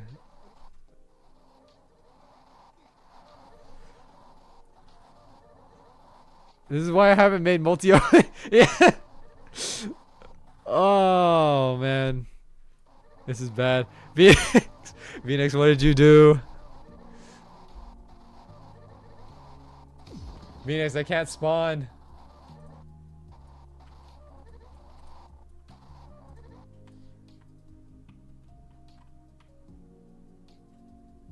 Oh, man. Okay. Isn't Entry Point like a strategy-based game? It's mechanics. It's strategy and mechanics. I would say 50-50 on Entry Point. 50% 50% mechanics and 50% 50% mechanics and 50% strategy. I don't think I'm gonna do that. Yeah, thanks, Phoenix. Thanks for doing. Oh, no, wait. The number actually does go down. There we go. Okay, yeah. Things actually do go down. I was kind of wondering because it never went down, but okay, it actually does though. That's good. You have the strategy in your brain. You need to just utilize it differently. What did he do? What happened, man? No, I'm broken.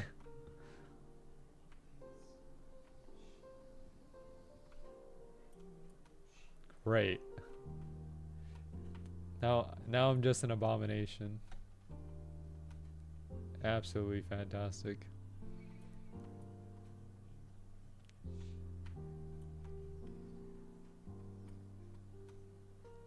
You have the strategy in your brain, just need to utilize it differently. Is that the peak of Robloxian physique? You know, maybe it is. Maybe it is. That was a bad shuffle. Oh man. Alright, I want my normal back. Did you see what Shady said? The poor guy at the checkpoint. Oh man. Yeah, thanks. Thanks, Shady.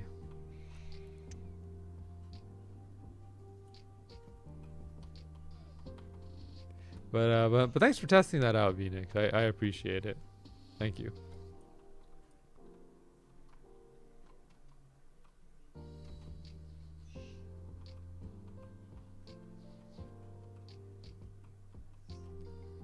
Okay, I think we're getting to the end here. I might end soon. And I didn't know Swordburst 2 was that cooked. It couldn't handle a 1K thread. You know, it's not about. I think it's about the learning experience. You know, I think we learned something today. I don't think it's like. I don't know, man.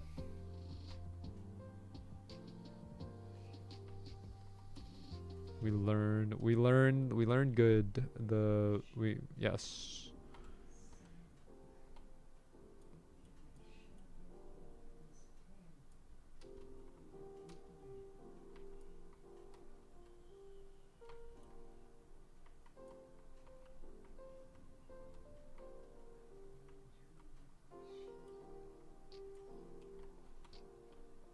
See, actually, I don't think I played any strategy games. You played Hexaria. Hexaria is all strategy.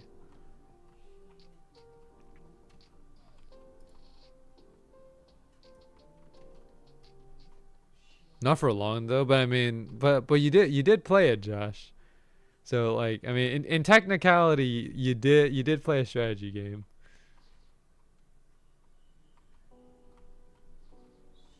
I think my playtime is like 4 to 6 hours. Yeah, I mean, yeah, that's still a considerable amount of time. Like, so like the thing about Hexaria is like, the whole premise of the game is like you make a deck for everything. And you use that same deck every time. The whole purpose of making the deck is to make sure that you get 100% win rate on whatever you're farming.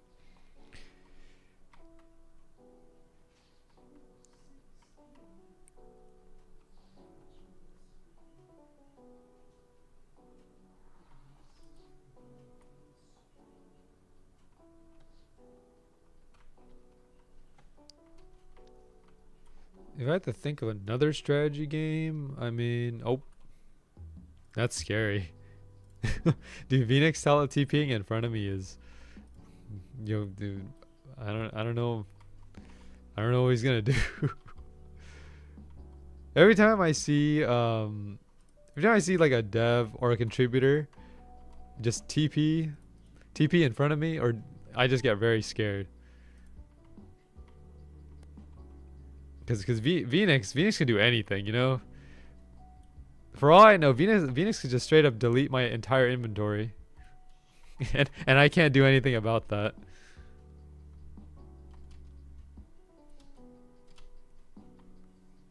Oh, I could very easily. Okay. Oh, man. Dude, Phoenix saying all of this stuff out of context is funny. People probably have no idea what he's talking about, but I don't know. That's just how it is, man. All right. Okay. I go for another. Let me go for another 15. I'll do another 15. I'm really trying to get this one item here. There's one item. This one flower fly, which is supposed to be a 1%.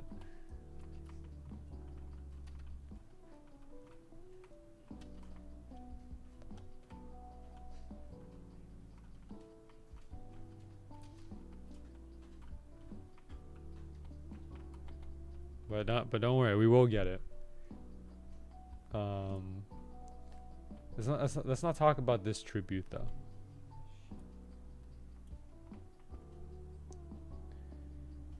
You gotta get the teddy bear. Do I? Wait, hold on. Where? Teddy bear.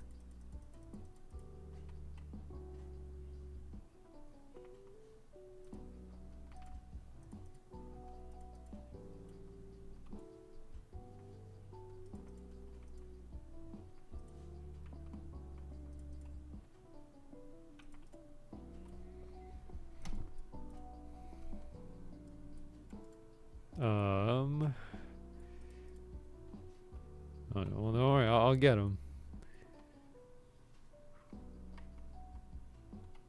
Yesn't. Earlier when I was playing with Boy, I made like 2 people leave the game by just saying lock off each time I scored. Okay. Yo, he's T-posing. That's a good sign. Oh.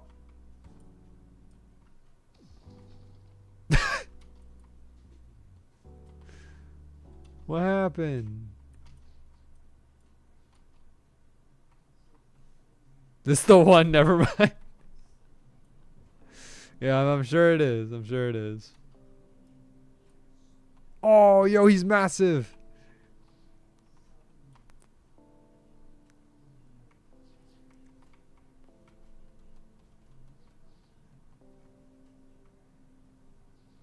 Mine now.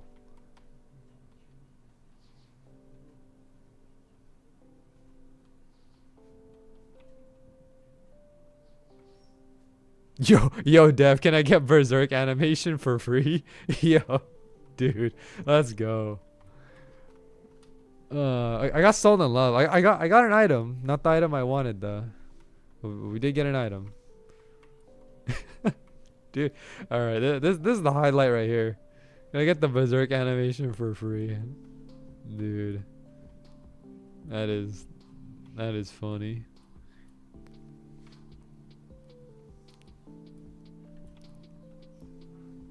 I feel like anywhere Phoenix goes, he always gets pestered for free stuff.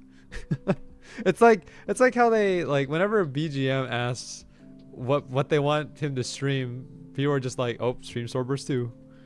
Yo, I got a massive weapon.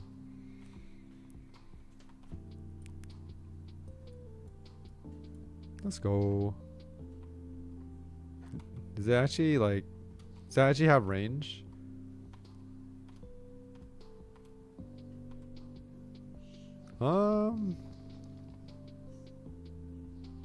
I guess so. Maybe a little more, yeah.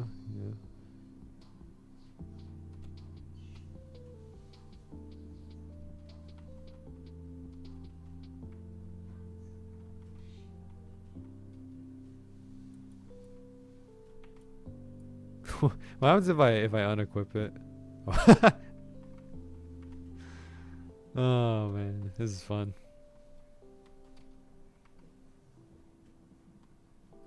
You?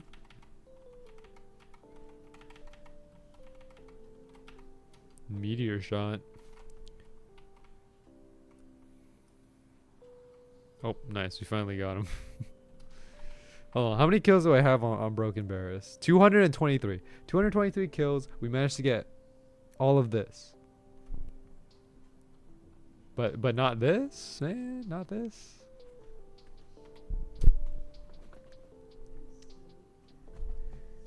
Dude, I'm tempted to get a flower fly just to delete it for all of the grief that it's given me.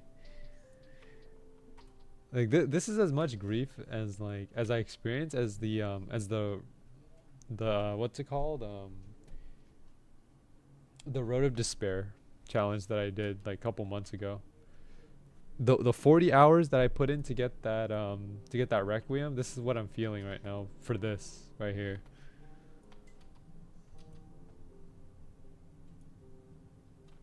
Oh boy.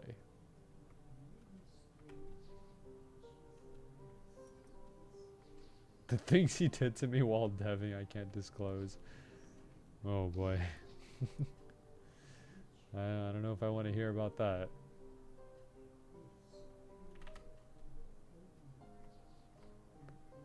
Yo, he's massive.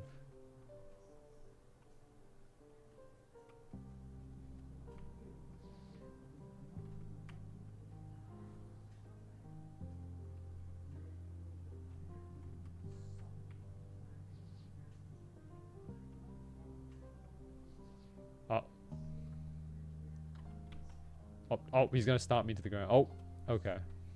This guy got flamed.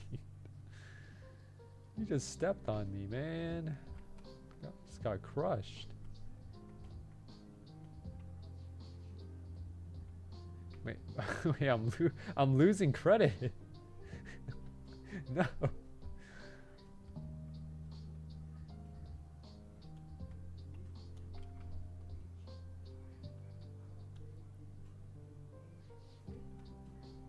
Oh, alright, he's back to normal. Let's go.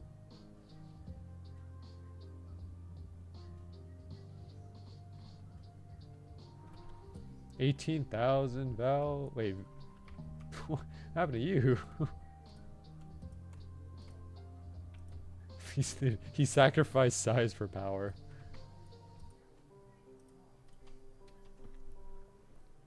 Or maybe Phoenix already has enough power.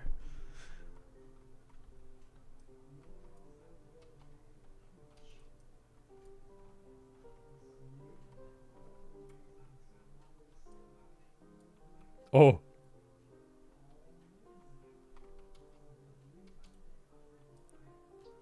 We got a new boss. Let's go.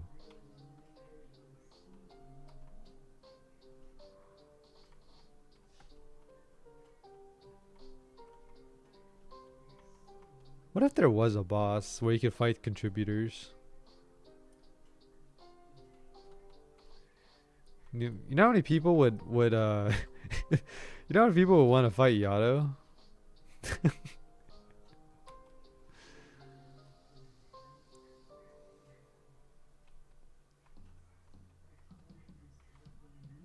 I'd want to beat up Yato. I'm sure you would too, man. I'm sure you would.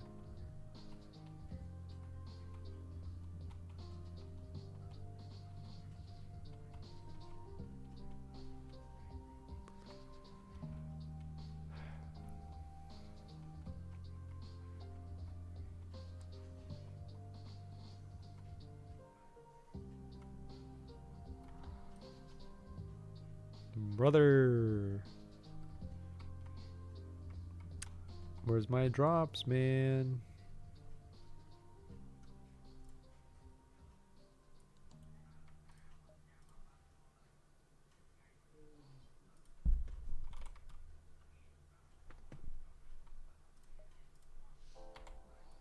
There we go.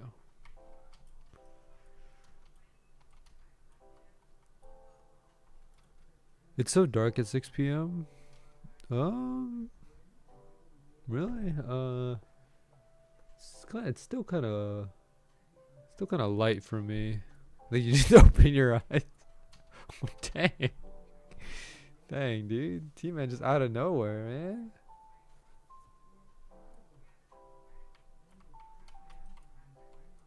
You? I'm sorry if this works. Oh, dude. Okay. What are you trying to do here, Phoenix? I'm sorry if this works, dude. That is one of the most menacing statements I've ever heard.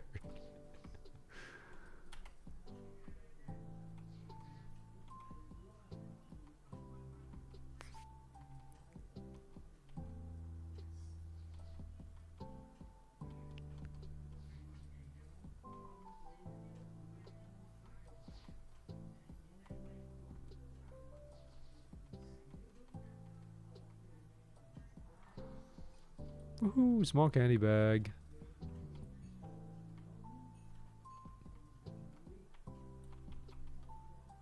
Need to buy another slot for Rune Slayer. How much are slots, Josh? Or like, do they become progressively like more expensive, or are they all the same price?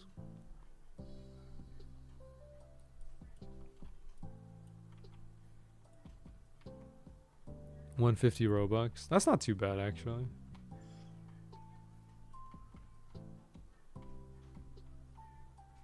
That is pretty reasonable, if I had to say.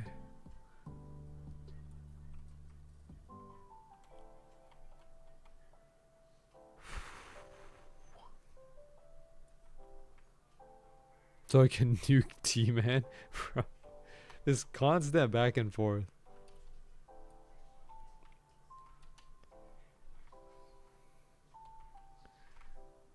Dude, this is like this is basically the Sai and Reen energy between you two.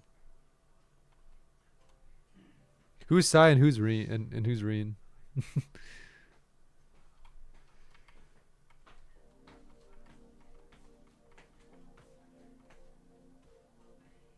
What happened to Bearus, dude?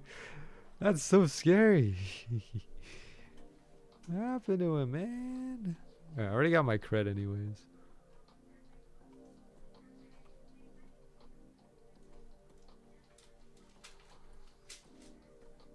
Side, Josh is Reen. Josh is freaky when he locks in. Well, okay, alright.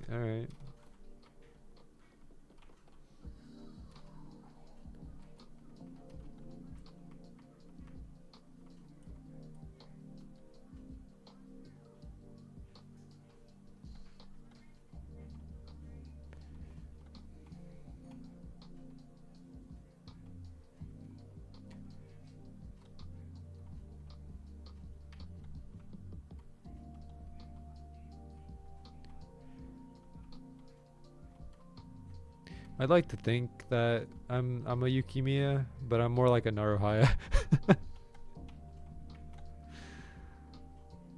Oh man. Cause I mean like the thing I like about Yukimiya is like I mean he said it himself, he's a pacifist. What is that? Dude. Dude, I didn't know Swordburst 2 was a horror game.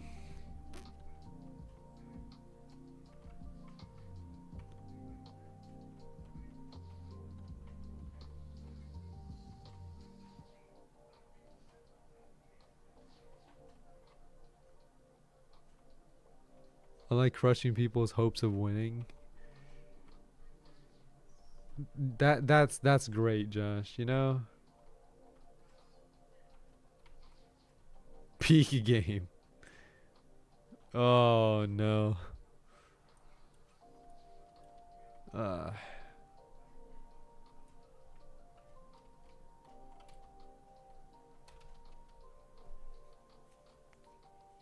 You ever think you're not that guy?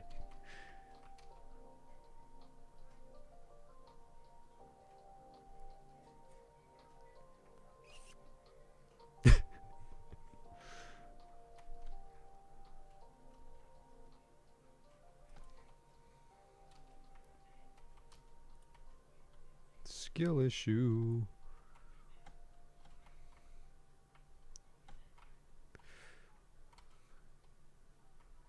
Dude, I know I've been saying it, but I haven't done it yet. But dude, I want to play Super Striker League again.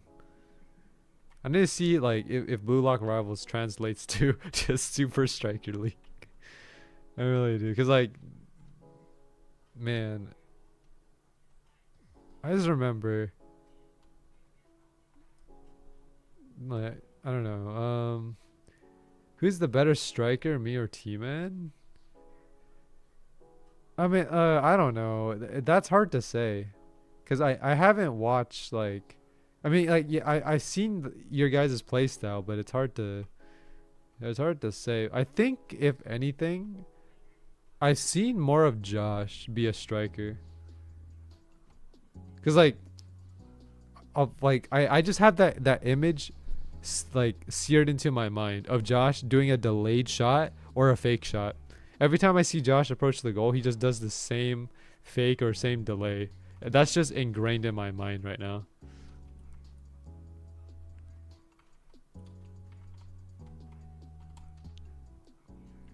Do you like my pair improvements? Yeah, they're very um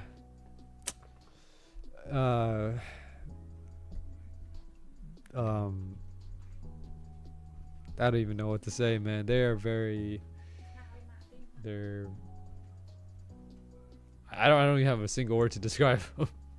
They're cool, man. They're cool.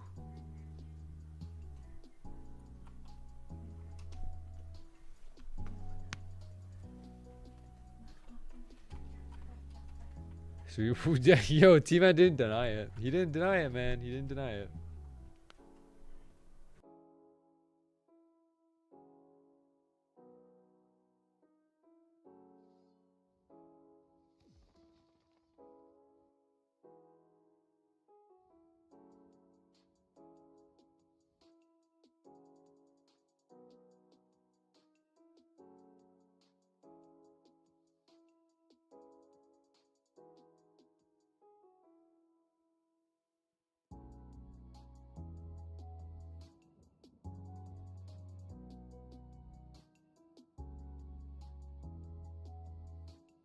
Alright, just have to take care of something there real quick.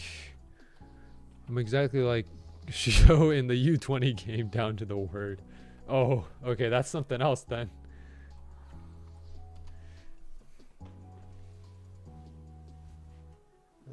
I don't know, man. Shido is he's something. Oh, he's something, all right. I don't know how else to describe him. All right. We're at 2 hours and 32. I don't know. Well, I mean, we'll go for a bit longer. I'm just in constant denial because of this one item. That's it. Earlier today, I got 8 goals in one match just from just dribbling past CF and CM. Kunigami couldn't stop me because I just perfect passed when he was in range. I see. Well, that's good. I'm glad that you figure out a strategy.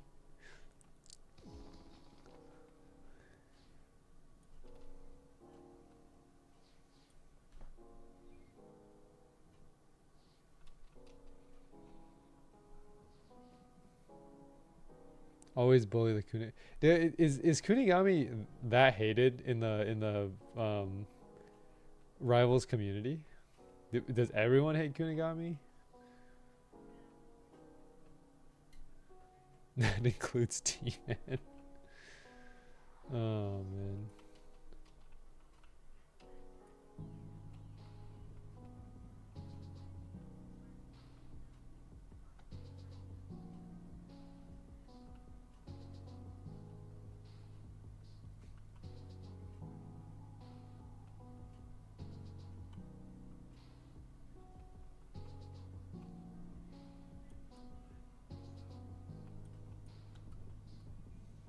Kunigami is just an unfair style that needs nerves. I see. Like, where would you put Don Lorenzo then? Is Don Lorenzo balanced, or like where would? Cause like I think I don't know which one of you guys said it. Either you or T-Man said that Don Lorenzo felt more fair than Kunigami. I forgot. I don't know if it was if it was one of you guys that said it.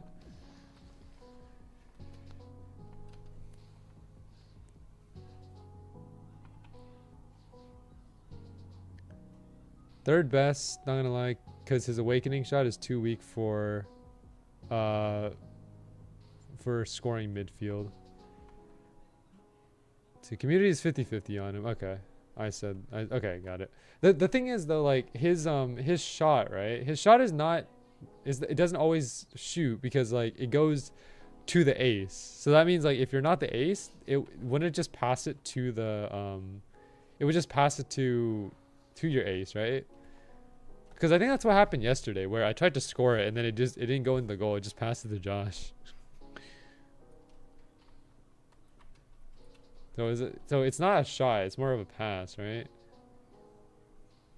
Second place is tied between a skilled Yukimiya or a decent Rin, in my opinion. Yeah, fair enough. Yeah.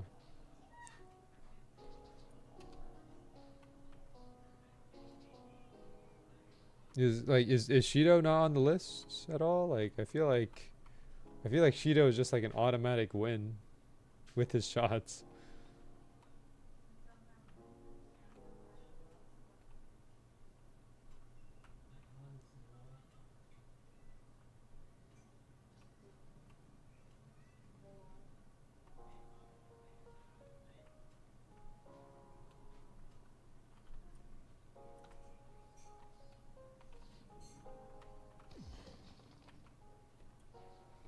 If a smart Shido, then yeah, but if it's one like T-Man or Boy who tries scoring midfield normal shots, it sucks. I see.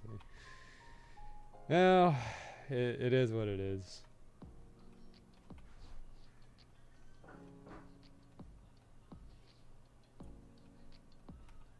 You guys want to play Rivals after stream? Or something? I don't know.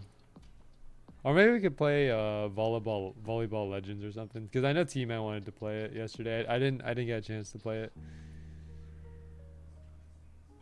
If I can get on, maybe? Okay. I don't know. You guys pick. Rivals or legends. Whichever one you're feeling. I'm not touching that game. My luck's old. What happened? Toaster.net. Take it or take it. I guess I'll take it.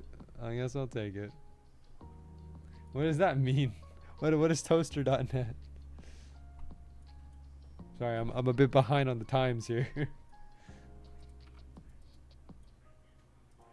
I spun 4 lucky spins and didn't get a legendary. Well, Josh, like, is it? I mean, you know, you like, you used up all your luck on blue lock rivals, man.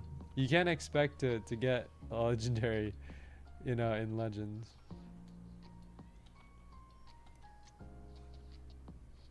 Phoenix, I'm gonna need some compensation for this trauma that you're putting me through with these bear mechanics.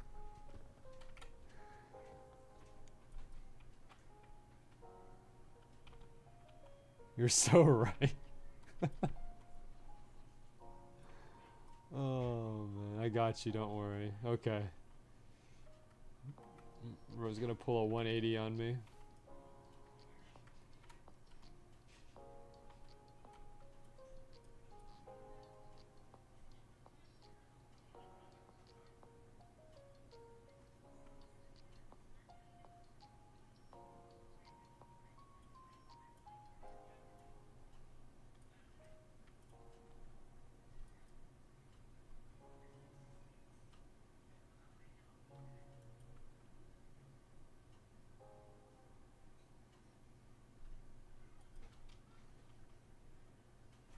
Yes, I can.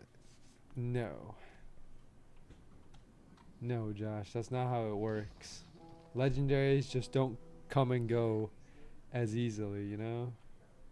Be happy with what you got, Josh. Let's go. 1,000 common upgrade crystal. Let's go, dude. I'm gonna put those to good use.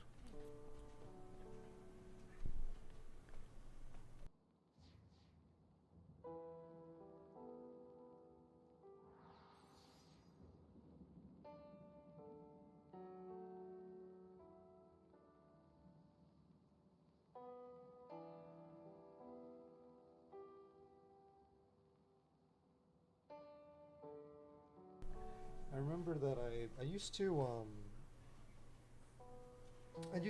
try to match the common crystals that I had with the year it was. So basically, like, if it was like 2025, I would get 2025, or I'll try to get 2025 common crystals. But I think we're a little beyond 2025. How many are we at actually? I think I have like 40,000. Oh man. Let's see. I gave comp for my silly to use soaring. Thank you. Thank you for the compensation. Oh man. Okay, so Don Lorenzo sucks. What happened, bro? What happened to you, man? What did you what transpired?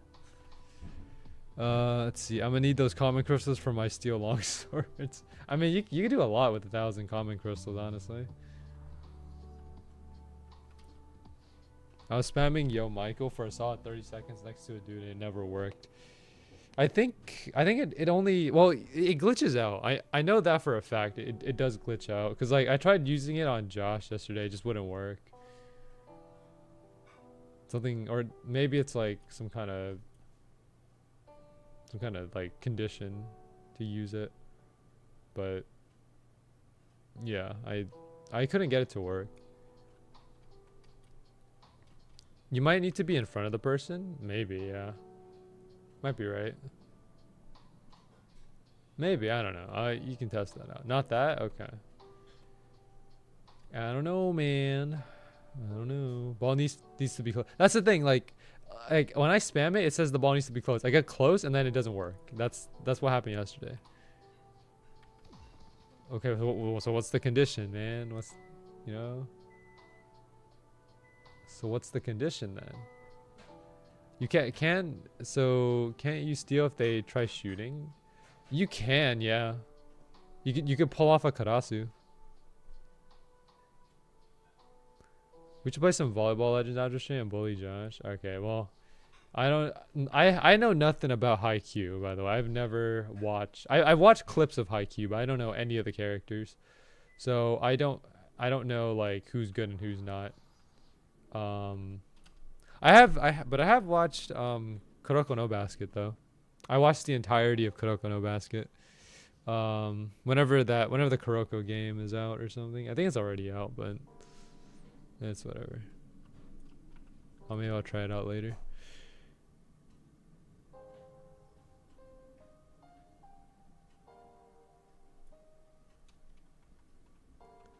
Okay. I mean, we could try. So how does Volleyball Legends work? It's like how many players is it for the team? Is it like a 5v5 or what's the 6? Okay, 6v6. Okay, interesting. Yeah, cause volleyball is like insane, you know, like the amount of people in volleyball. Dude, so like, cause I used to play volleyball like in PE. I wasn't on the volleyball team. I just played in PE. But I remember I got so many aces. Like you know where you serve the ball and they can't catch it. I think I got like 3 or 4 aces in a row. Dude, I was dominating on the team. Volleyball got a lot more rules to follow. That is true. Yeah, you have to like you get 3 hits. So it's basically like receive, set, and then spike.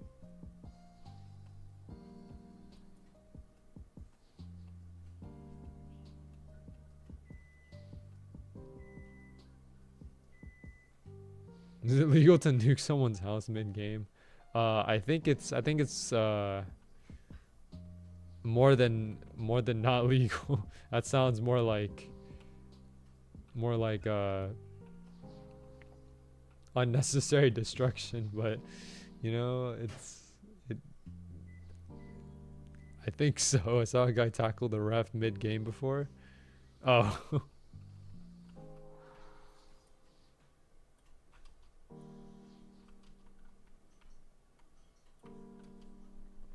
I don't know, man. I don't know.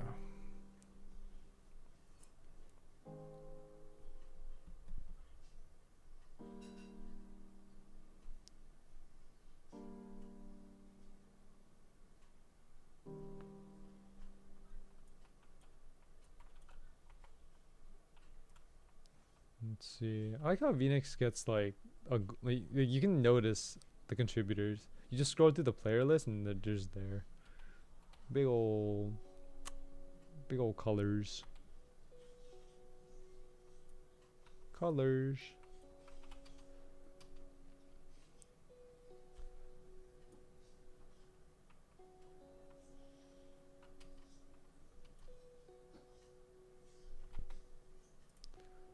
How many bears do we have we gone so far with? Like 237? Okay.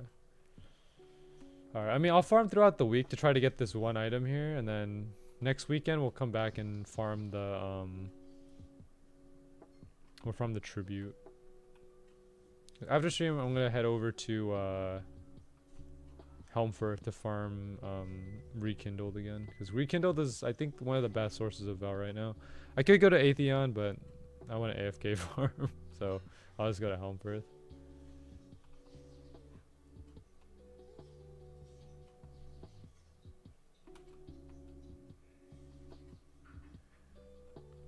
Timo, what's your position? Are you like the receiver? Are you the setter? Are you the spiker? Like, what's the situation?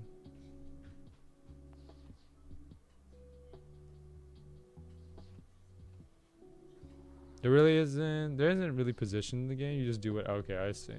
I want to be the setter though, you know, because again, I'm a sub DPS, so that means I'm not. If anything, like Josh is probably the spiker. Josh is just made for DPS. Josh is that guy that just, like, you know, that's the thing. I'm no spiker. Most of the time I'm spiking and blocking. I see. Yeah, I just want to play a supportive role wherever I can, because I don't have the execution to do anything.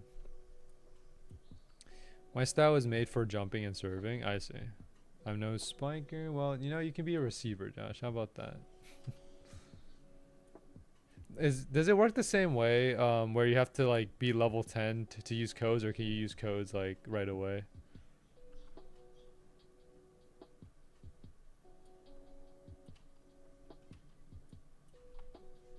You can use it a lot. Let's go, dude. You can use codes at level 1. That's what I'm talking about. And like, and do the codes expire as quick as they do in Rivals? Because I sometimes, like, if I miss a code in Rivals, it's like that's a huge loss. That's a huge L for me. They don't expire that fast. Okay, that's good. I mean, I'll use them. I'll use them. All right, we'll probably do like two more of these. We'll do 2 more broken Bearus, and then we'll probably call it.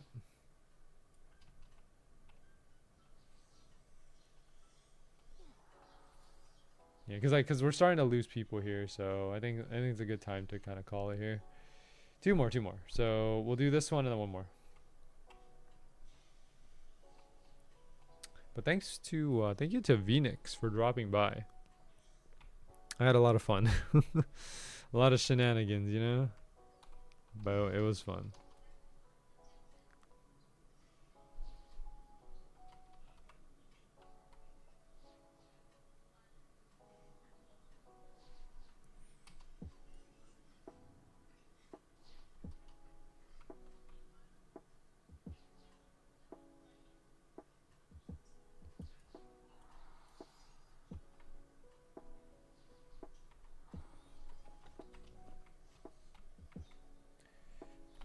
How would you say the difficulty is between Rivals and Legends? Like, would you say they're about the same difficulty, or is one easier than the other?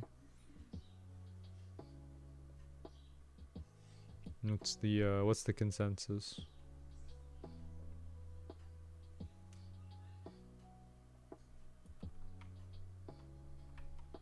What about Legends feels janky to me? Okay.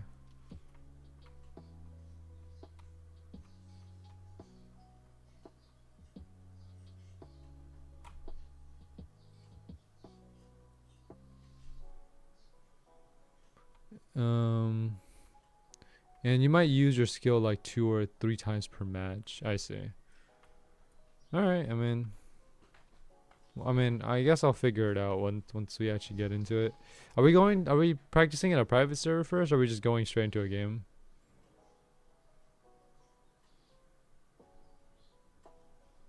Privates first? Okay.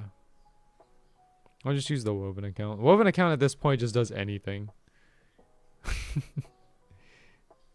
Dude, I'm kind of tempted to like to get Woven an actual like design, but at the same time, his gray design is already iconic. Because the thing is, like, my Looter is already like the non-spending account, right? Woven can, I don't know. Maybe Woven can have a design of his own. I don't know. I don't really know. I'll think about it.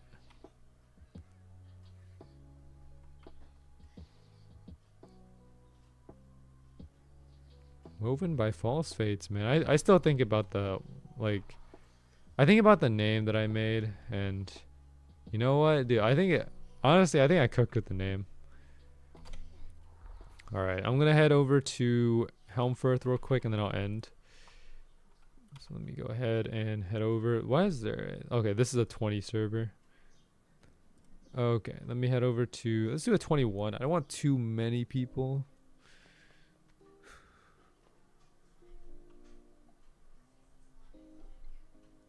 Okay.